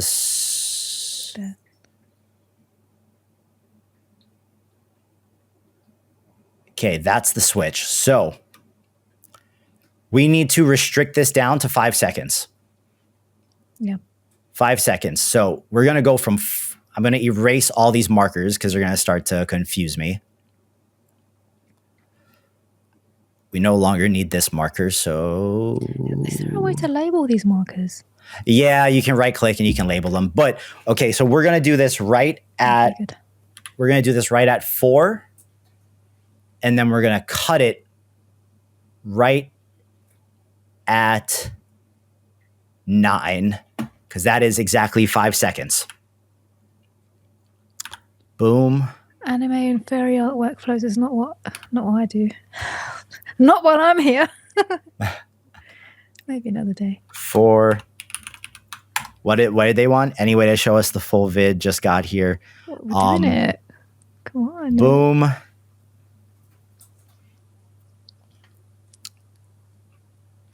So we're going to come back here. We're going to discard that.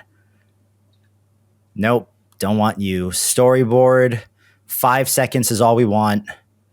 We're going to upload. We need our new Sora clip.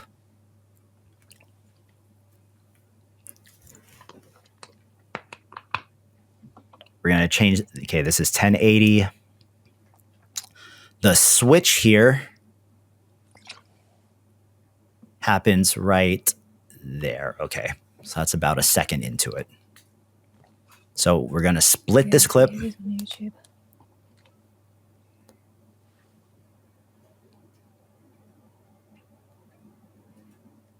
Boom. Boom. All right. Okay. I think this is going to work. Yay. I think this is going to work. Baked Benji. I would not say that Sora is the best. I would say that it has very good use cases that people don't really think of it for. Like, I'm using it to clean up the larger AI videos I do in between, so that people can't even tell they're AI, because it can help smooth everything out. So that's how I'm using it. I'm not so much using it to like generate Sora specific stuff. But I would say that there's probably more hype around VO from Google now, which I'm dying to try. I'm sure you would love to try it too, because have you seen the videos that people have made with it? I hear really good things about it. I think what was his name? The guy that makes the Kavan. Yes, he made a really badass one with VO. Yeah, he was the one raving about it. Yeah, I don't know if they're going to come out in the. Again, it's the same issue as with Sora, because the rules around here. I don't think we're going to get it for a while. All right. I have faith. In this one. All these tools, it really depends what kind of artwork or footage and stuff you're doing. They're all good at different things. I love how everyone was like, finish now. Yeah. I wasn't even looking at the chat. Everyone's just like, finish now. We're pushing you through it. Yep. I got it. I was about to. I still wait. Hold on a second.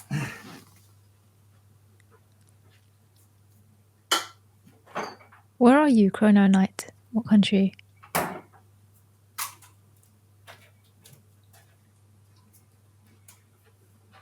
right, guys. Now we're moving from energy drinks to straight black coffee from Starbucks.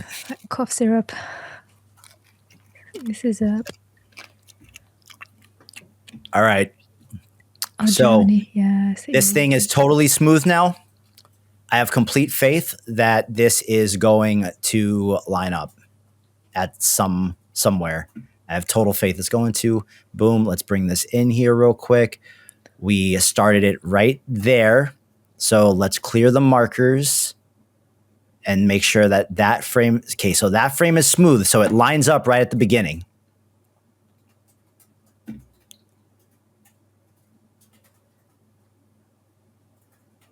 Now we need a part. Oh, baby. Yes. Boom. Cut. Turn that off just to make sure. We turn that back to there. Boom. Good. Nope. I need you to be back at full power, opacity. Boom. Smooth. God damn, that's smooth. Yes. No jankiness. Okay, boom. Let's just clean this all up real quick. Bam, Excellent. bring that How down. long is the clip Boom. without making it faster? 8 seconds. Okay. Boom. And let's turn the color on and see how it all ties together. And let's make this bigger for everyone to see.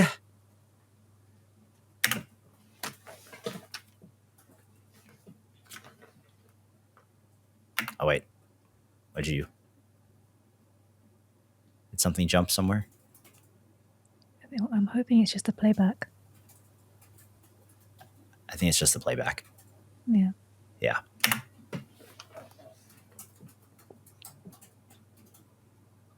Let it play through again. That's just the playback. Wait. We gotta go through frame by frame because I think something's jumping. Oh yeah, what is that?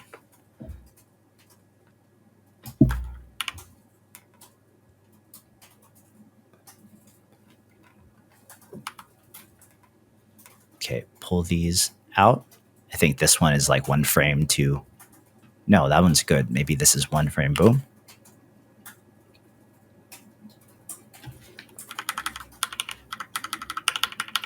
No, what do you... Boom. Okay, bam, bam. 1, 2.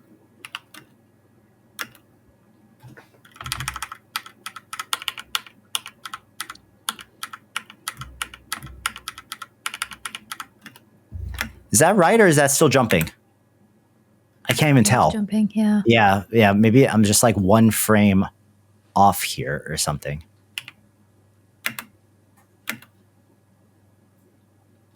That was smooth. That was smooth. Yeah, I think that. Yep. Yeah.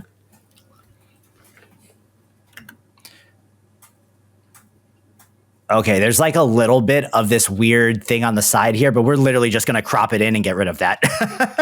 Yeah.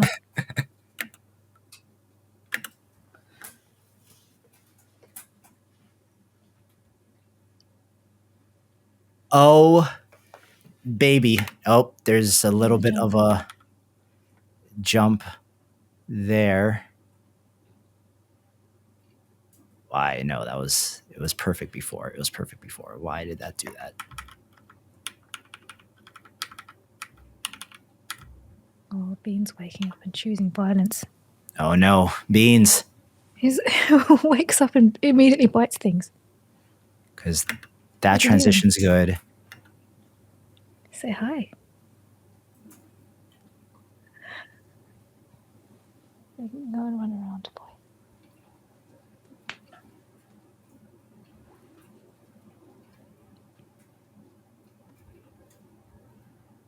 Not that way. What do you want to do?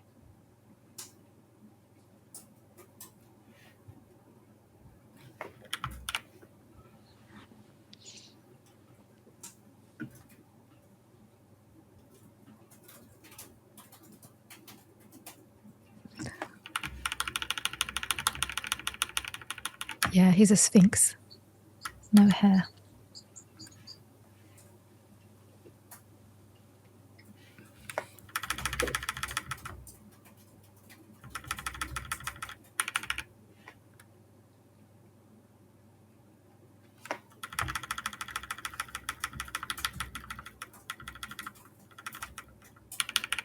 Oh no, I feel like I had this. Where?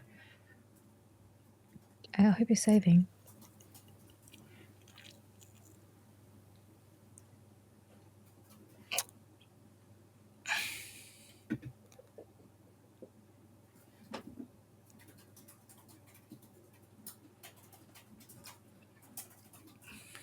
Boom, boom. We're gonna pull this back up. I might have deleted things too soon. Boom.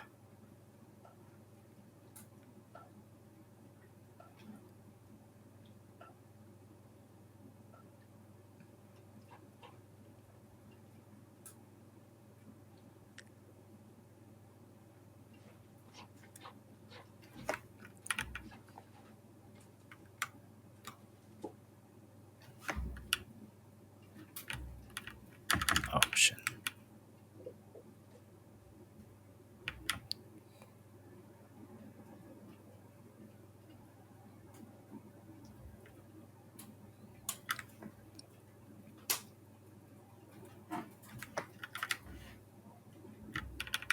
Haha. Mm-hmm.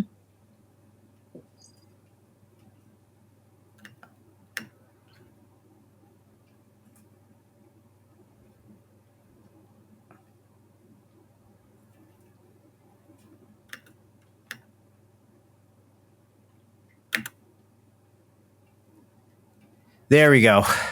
Yes. Okay. That's the one. Safe. Chrono. Come on, Des. I don't want to hear it, buddy. This is why my stuff. This is why the stuff is the way it is, because you gotta be willing to just like obsess over those tiny little things. Look at how smooth this is. There is not a single janky part. He just rolls in and he's like, this is my beach. Here are these heads. What are you going to do about it? Yes. And now we can erase those. We are going to nest this entire clip so it doesn't move around anymore. We're going to bring this down. And now we're going to add a little bit of sauce before we pass it off to Lola to do her thing. So the sauce that we're going to add on to this, and this is what I do on the majority of my videos. So, okay, first, there's a little bit of jank right here. This comes from Sora. Sora does these little black bars on the side every now and then. Real simple. We're going to put it on our safety zones so we can see like where our Instagram safety zone is. And we're literally just going to scale and crop that up just a little. So that is out, and we'll make sure it's completely out. Boom. Perfect. We can take off the safety zones. We already did our color. I have a plugin in Premiere called Dehancer. It's pretty. It's decently costly, so I wouldn't recommend this to anyone that doesn't do stuff like this professionally. But what it is it is a professional like film emulator that doesn't just put overlays on things. There's like an algorithm behind it, so it's actually really affecting the footage. But I'm going to turn the film stock off, and I'm going to turn a bunch of the stuff here off. But I use this plugin for bloom and halation. And what that is, I'll show you guys here because they have this mask mode. So, okay, when I enable it, you can see the bloom is going to affect the highlights, and that's our area that's in the red. So if I take the mask off, see the red highlight around it? This is like something that's very characteristic from old camera lenses. Yeah, And I was so- going to ask you how you do that. I love that. Yeah, so it's very present in like analog and older Yeah. photography. So what we do is we do it with a 65 millimeter camera, because if we did it with like an 8 millimeter, it's like super intense. And it can get like really, really insane. But that's that's kinda no one cool. no one likes that much. We do it with 65, and even that looks a bit overkill in some areas. So we'll go to custom and we'll just cut the impact of it literally in half. So it's just like a slight, you don't even know, but it's something that is there that you pick up on when you're watching it. So that's one. And then the next thing, we'll turn mask mode on and we'll enable it. This is our bloom. So bloom, if we look at the highest one, this is like giving a really soft edge to the highlights and around the edges. So if we take the mask off, you can see how it got much softer. That's amazing. But if we go to 35, I really like 65. And it just gives everything a little bit more Wow. of a look. Like bloom and the halation really tie it all together. But wait, there's more. Wait, are we not upscaling this through Topaz? That's the very last step. Oh, afterwards. Okay, cool. That's after you do sound. Okay, cool. Upscaling in Topaz is the very last thing that happens after all other exporting is done. Now, the last thing, well, actually, we have two more things that we do here. We have one more effect to put on it. This is an effect that is a part of the Red Giant Universe plugins, and it's called Chromatic Aberration. There are a bunch of different chromatic aberration plugins you can buy and you can use on your stuff like this. But since I have Red Giant, I really, really like their chromatic aberration. So I'm going to go ahead and put that on, and we're going to see exactly what that does. So see, if we were to turn that distortion amount way up, you guys see what's happening there? It's like it's separating those RGB channels around the edges, and you can make it like bulge in and out with the distortion from like an old camera lens. Because if you use something like Lightroom to edit photos, there is a setting somewhere deep in there that says like fix lens distortion. This is what it's talking about. There's some natural lens distortion that naturally happens in cameras when you take photos. Lightroom fixes this. We want this because it gives it more of a natural look, and it's going to even more tie in a lot of some of that like artificial feeling into the footage. So the trick about these things, though, is that it's so easy to overuse all of it and to go too heavy on all the settings, and moderation is key. So we're going to bring the distortion amount from 1 down to 0.15. And we're going to take off the radial blur. And now it's like if we turn up the distortion without the radial blur, you can see that like we lost those soft edges, but we don't need those soft edges. Just 0.15. It's just ever so slightly. And then the very last touch, I have this preset that I like downloaded off of some After Effects Premiere website where they pirate things and stuff, but I'm sure this was a free thing anyways. But some artificial camera shake. Oh yeah. Just to make it just Creative Cow. No, it's not. But see it. So now it's just a little. It's like even barely noticeable. And if we wanted to, we could even try like the small camcorder setting. But this one tends to be a bit too intense for me. Oh yeah. Right? It's just a little too shaky. I like this somewhat steady setting. And you can see what it does when I drag that onto it. It adds keyframes to position and rotation, which are what's built into the preset. It's just like a lot of position and rotation keyframes so that it's artificially shaking, but it's literally just like boom. And I think we have. That's so good. Yes. Lola, are we happy with this? Yeah, I love that. I think, guys, what do you think?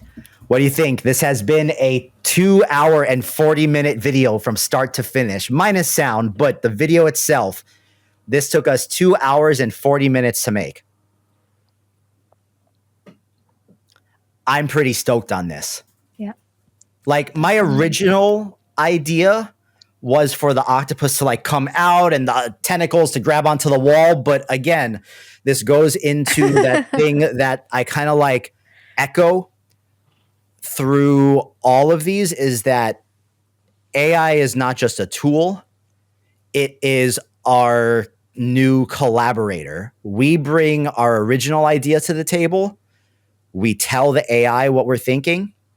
The AI then gives us a version of what we asked it for or what we told it, and we have to find a way to meet it in the middle. And then that's where the magic happens, is when you're like, you're in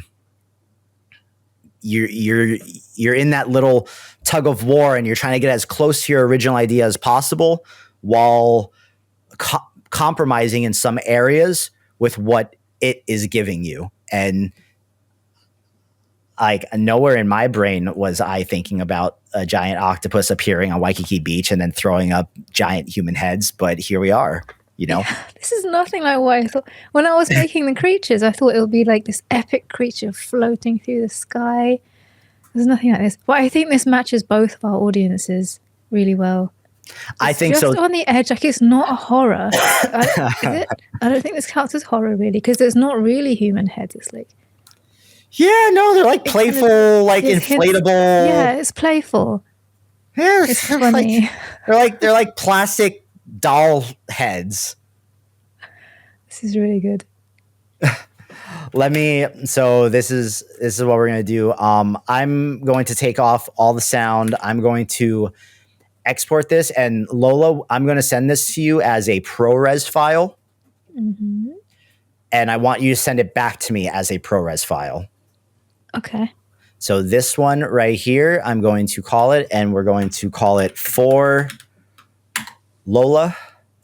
We export this. Then I'm going to throw this in a Google Drive or my Dropbox and send you that link before we even shut this stream down. What is ProRes? Why are we choosing ProRes? It retains the highest amount of quality from the video file. So what are you doing your sound in Premiere Pro? Yeah.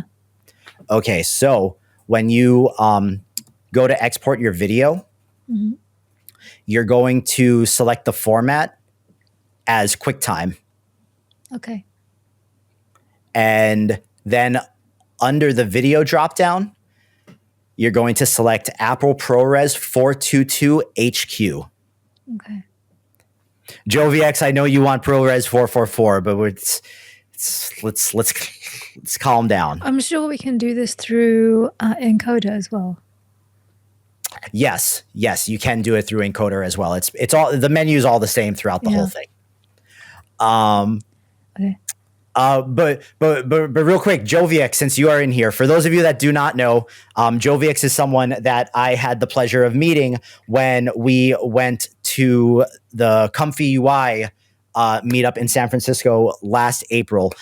JoviX, let me get your. What do you think, man? What do you think of the?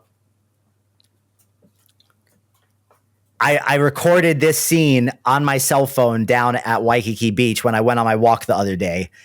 Lola made the reference image, and then we in-painted the octopus into a scene, and then through all the various video tools, we brought it to life, and I used Sora to tie it all together so there's no weird skipping and janky frames. And boom, I got the JoviX seal of approval. So now, AI for collabs, that is the folder. These are all the weird random things that I've sent to people for collaborations. I'm going to upload that.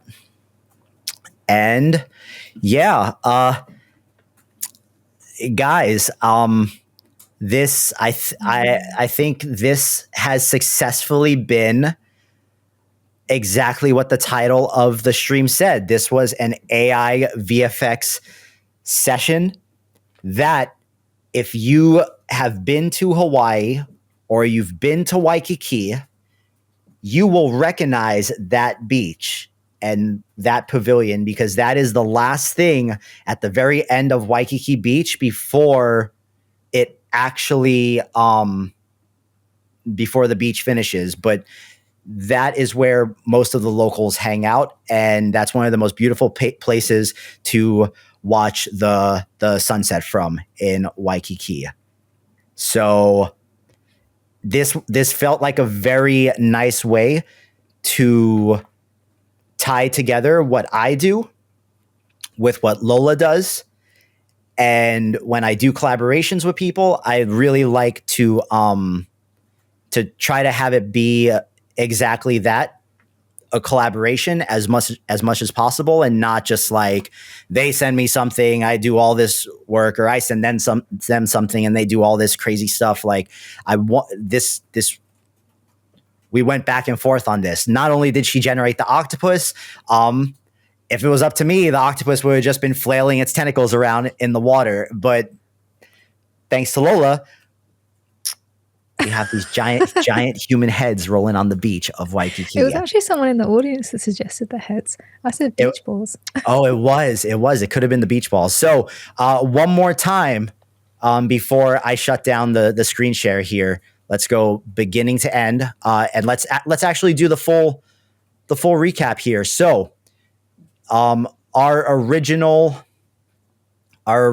image, our original video was this. I recorded this on my cell phone in Waikiki. And in 2.5 hours, we went from that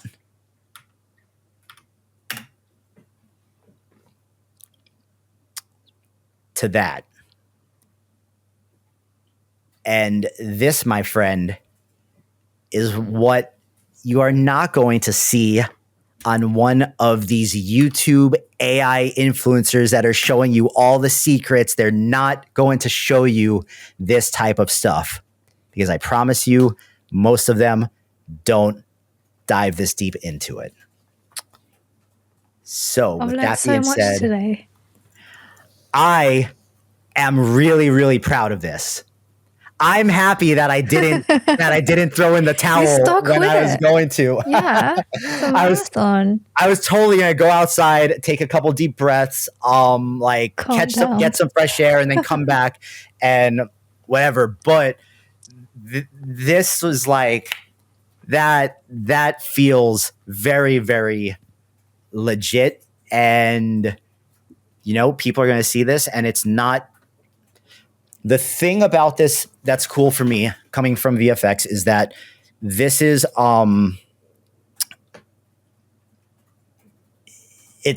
this would have taken so long to do. Weeks at least. Before this. Weeks with a team. And the render times as well. Yeah. Like this is people want to know where AI fits into everything. Here you go. That's amazing. Here you go. So, Lola, thank you.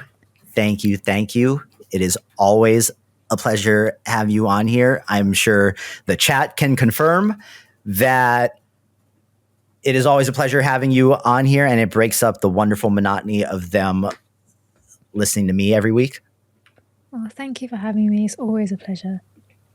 Yes. And then real quick, before we jump off here,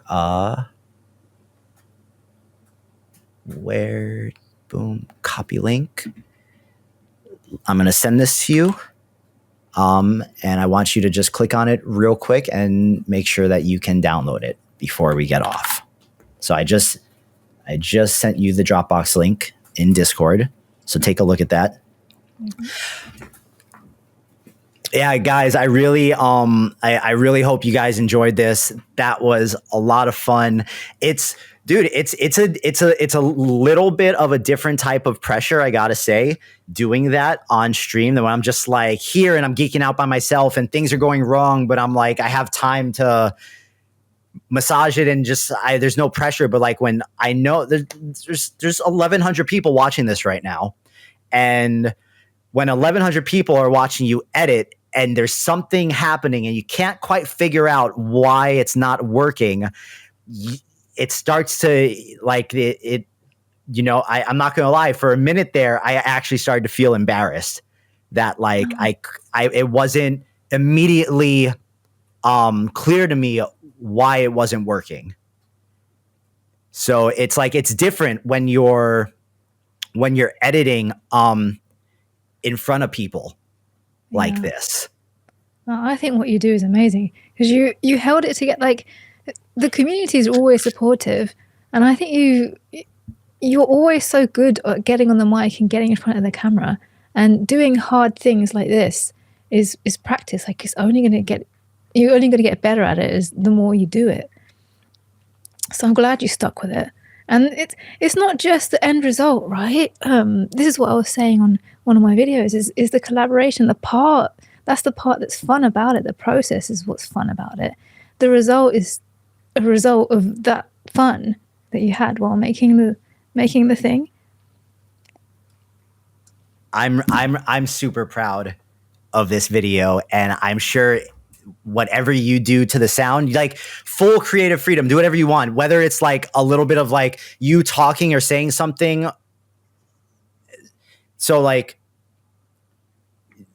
do whatever you think is right on it. The one thing two things I do think should be in it, regardless of what you do, is the ocean ambiance and a little bit of like the crowd ambiance, because there's people in it, right? So those, aside from those two things, do whatever it is that you think will work best on this, whatever weird sounds you want this thing to make. And if you want to throw your voice in there somehow, somewhere, please do. I am very excited, and then you'll pass it back to me, and then we'll topaz it. Yeah, I'll run it back and forth. I always do. I'm always chatting to you in your DMs. Yes. Did you notice the heads bounce a little bit at the end? They do. That's so good. They do. I like, part of me wants to try to extend the head part in Kling. But then I'm like, no, because I don't think I'll be able to smooth out that frame in Sora. Yeah. Because I think Sora will be like, whoa. What are you doing here? It's just ketchup. It's just raspberry jam. Yes, they're all cake inside. No, I want to say as well, because I think the first time I ever did a live stream for like an hour was with you. You asked me, and I was like, yeah, because I know it's going to be really, really hard. And I was really nervous before that, but you made it really easy to just hang out and have people in the chat. I mean, that's all we're doing, right? That's literally all we're doing is hanging out, and everyone watching this are into this same very, very left field, weird, niche-y stuff that we're into. So that makes it easier. Yeah. Whereas on Instagram, you go live and you don't know who's stumbling in, and not everyone is there because they're like a fan of like the stuff you do. Some people come in to like hate watch you, and it's just, this for whatever reason, for as long as we've been doing it now, has stayed very community based, and the group of people that are in the chat here are literally in the chat here every week. And the coolest part about it is I've got to watch this particular group of people improve their skills as a result from coming and hanging out in these things for the past like year and a half. Nice. That's really fulfilling. Because a bunch of these guys were just, everyone was just generating images. I started doing these little animation streams, and there were like 10 or 15 people that would come to them in Discord. And it's just built. Look, there's almost 1,200 people watching this now. So, and exactly what Tithian said, I enjoy this is just as much of a collaboration with you guys, because we took feedback from you guys the same way that we're giving feedback to one another. So, and Clumsy Trainer Tyler is called me wholesome. Yes. And yeah, man, shout out to Clumsy Trainer all the time, because I don't know, he makes some of the best Loras on the website. I still haven't done anything with the Celebrity Deathmatch Laura. I intend to. I've been having a lot of fun with my Grills Laura right now. But Lola, remember the Bad Santa, the clay videos I made over the holidays, and even like the Thanksgiving one with I don't get unsettled easily, but they made me really feel really strange. So Clumsy Trainer made the Laura model that I made all those with, like those claymation things. So good. He trained all those models. His things come out so good. So, all right, guys, this was a 2-hour stream. It is 2 a.m. for Lola. It's bedtime for me. It is 4 p.m. for me. You're gonna go for a walk? Well, now that I am hopped up on an energy drink and a black coffee, I think that walk is going to be a run. This is gonna feel nice.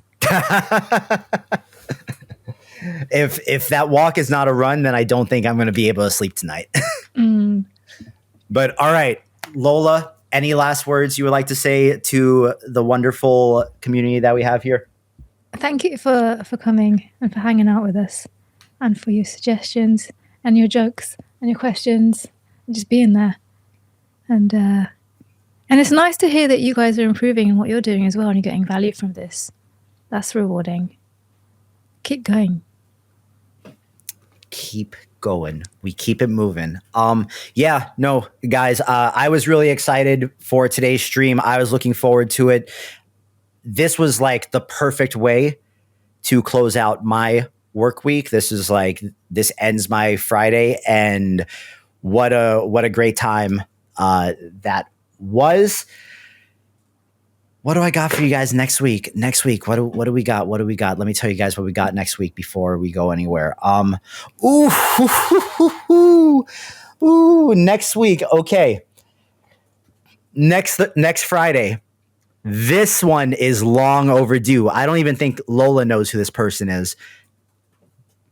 Next week, Friday, Kytra is going to be joining me on the stream. I don't know why I have not had Kytra on here before. For those of you that do not know who Kytra is, Kytra was one of the original moderators in the old Warp Fusion Discord. And Warp Fusion is the AI animation tool that got me into doing this and into AI in the first place. And before I met a community of people, and before I knew anyone else doing this stuff, and before I had anyone else to bounce ideas off of, I had to go into that Warp Fusion Discord with everyone else trying to look for answers to questions that I didn't even know where to start with, because I was just fumbling through this stuff like everyone else. And Kytra was in there, and she was so goddamn helpful that it was like unreal. And she helped me make my first couple Warp videos and passed me her settings and just like completely cracked the door open for me. And she spent more time with me as a complete stranger in that Discord than she had the right to. She did not have to help me the way she did, but it completely sent me on this path that landed me here. And Kytra is now doing wonderful things with iCore, the group that, did the Roki thing with Coco and Phil. And Kytra has also been training Hunyun video Lauras and posting them on Civitai. She had the first Hunyun video Laura on there, so you need to go check those out if you have not already. But yes, you're not going to want to miss next Friday's stream. Kytra is a legend in the AI community, and she's been blazing a path for a very long time behind the scenes. So come meet her next Friday. Lola, thank you very, very much for being here. We are capping this off at exactly 3 hours. 3 hours. This wasn't a 2-hour stream. This was a 3-hour stream, bro.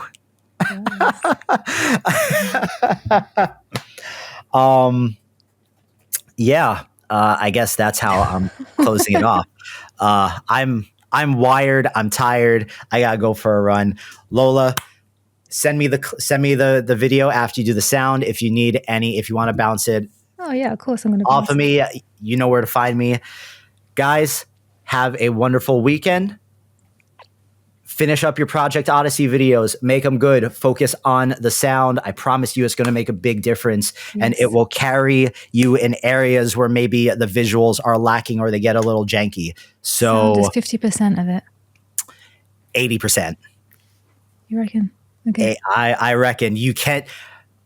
A bad video with good sound will be watched longer than a great video with horrible sound. I will legit click off a video if it's got, or just turn the sound off if it's got bad sound.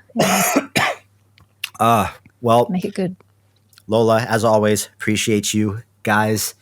Take care. Follow us at Hello Civitai, civitai.com for all of your open source AI image and video needs. We are out of here. Ali will be back on Monday for Civitai office hours. Lola, hang out with me for just a minute while I shut everything down.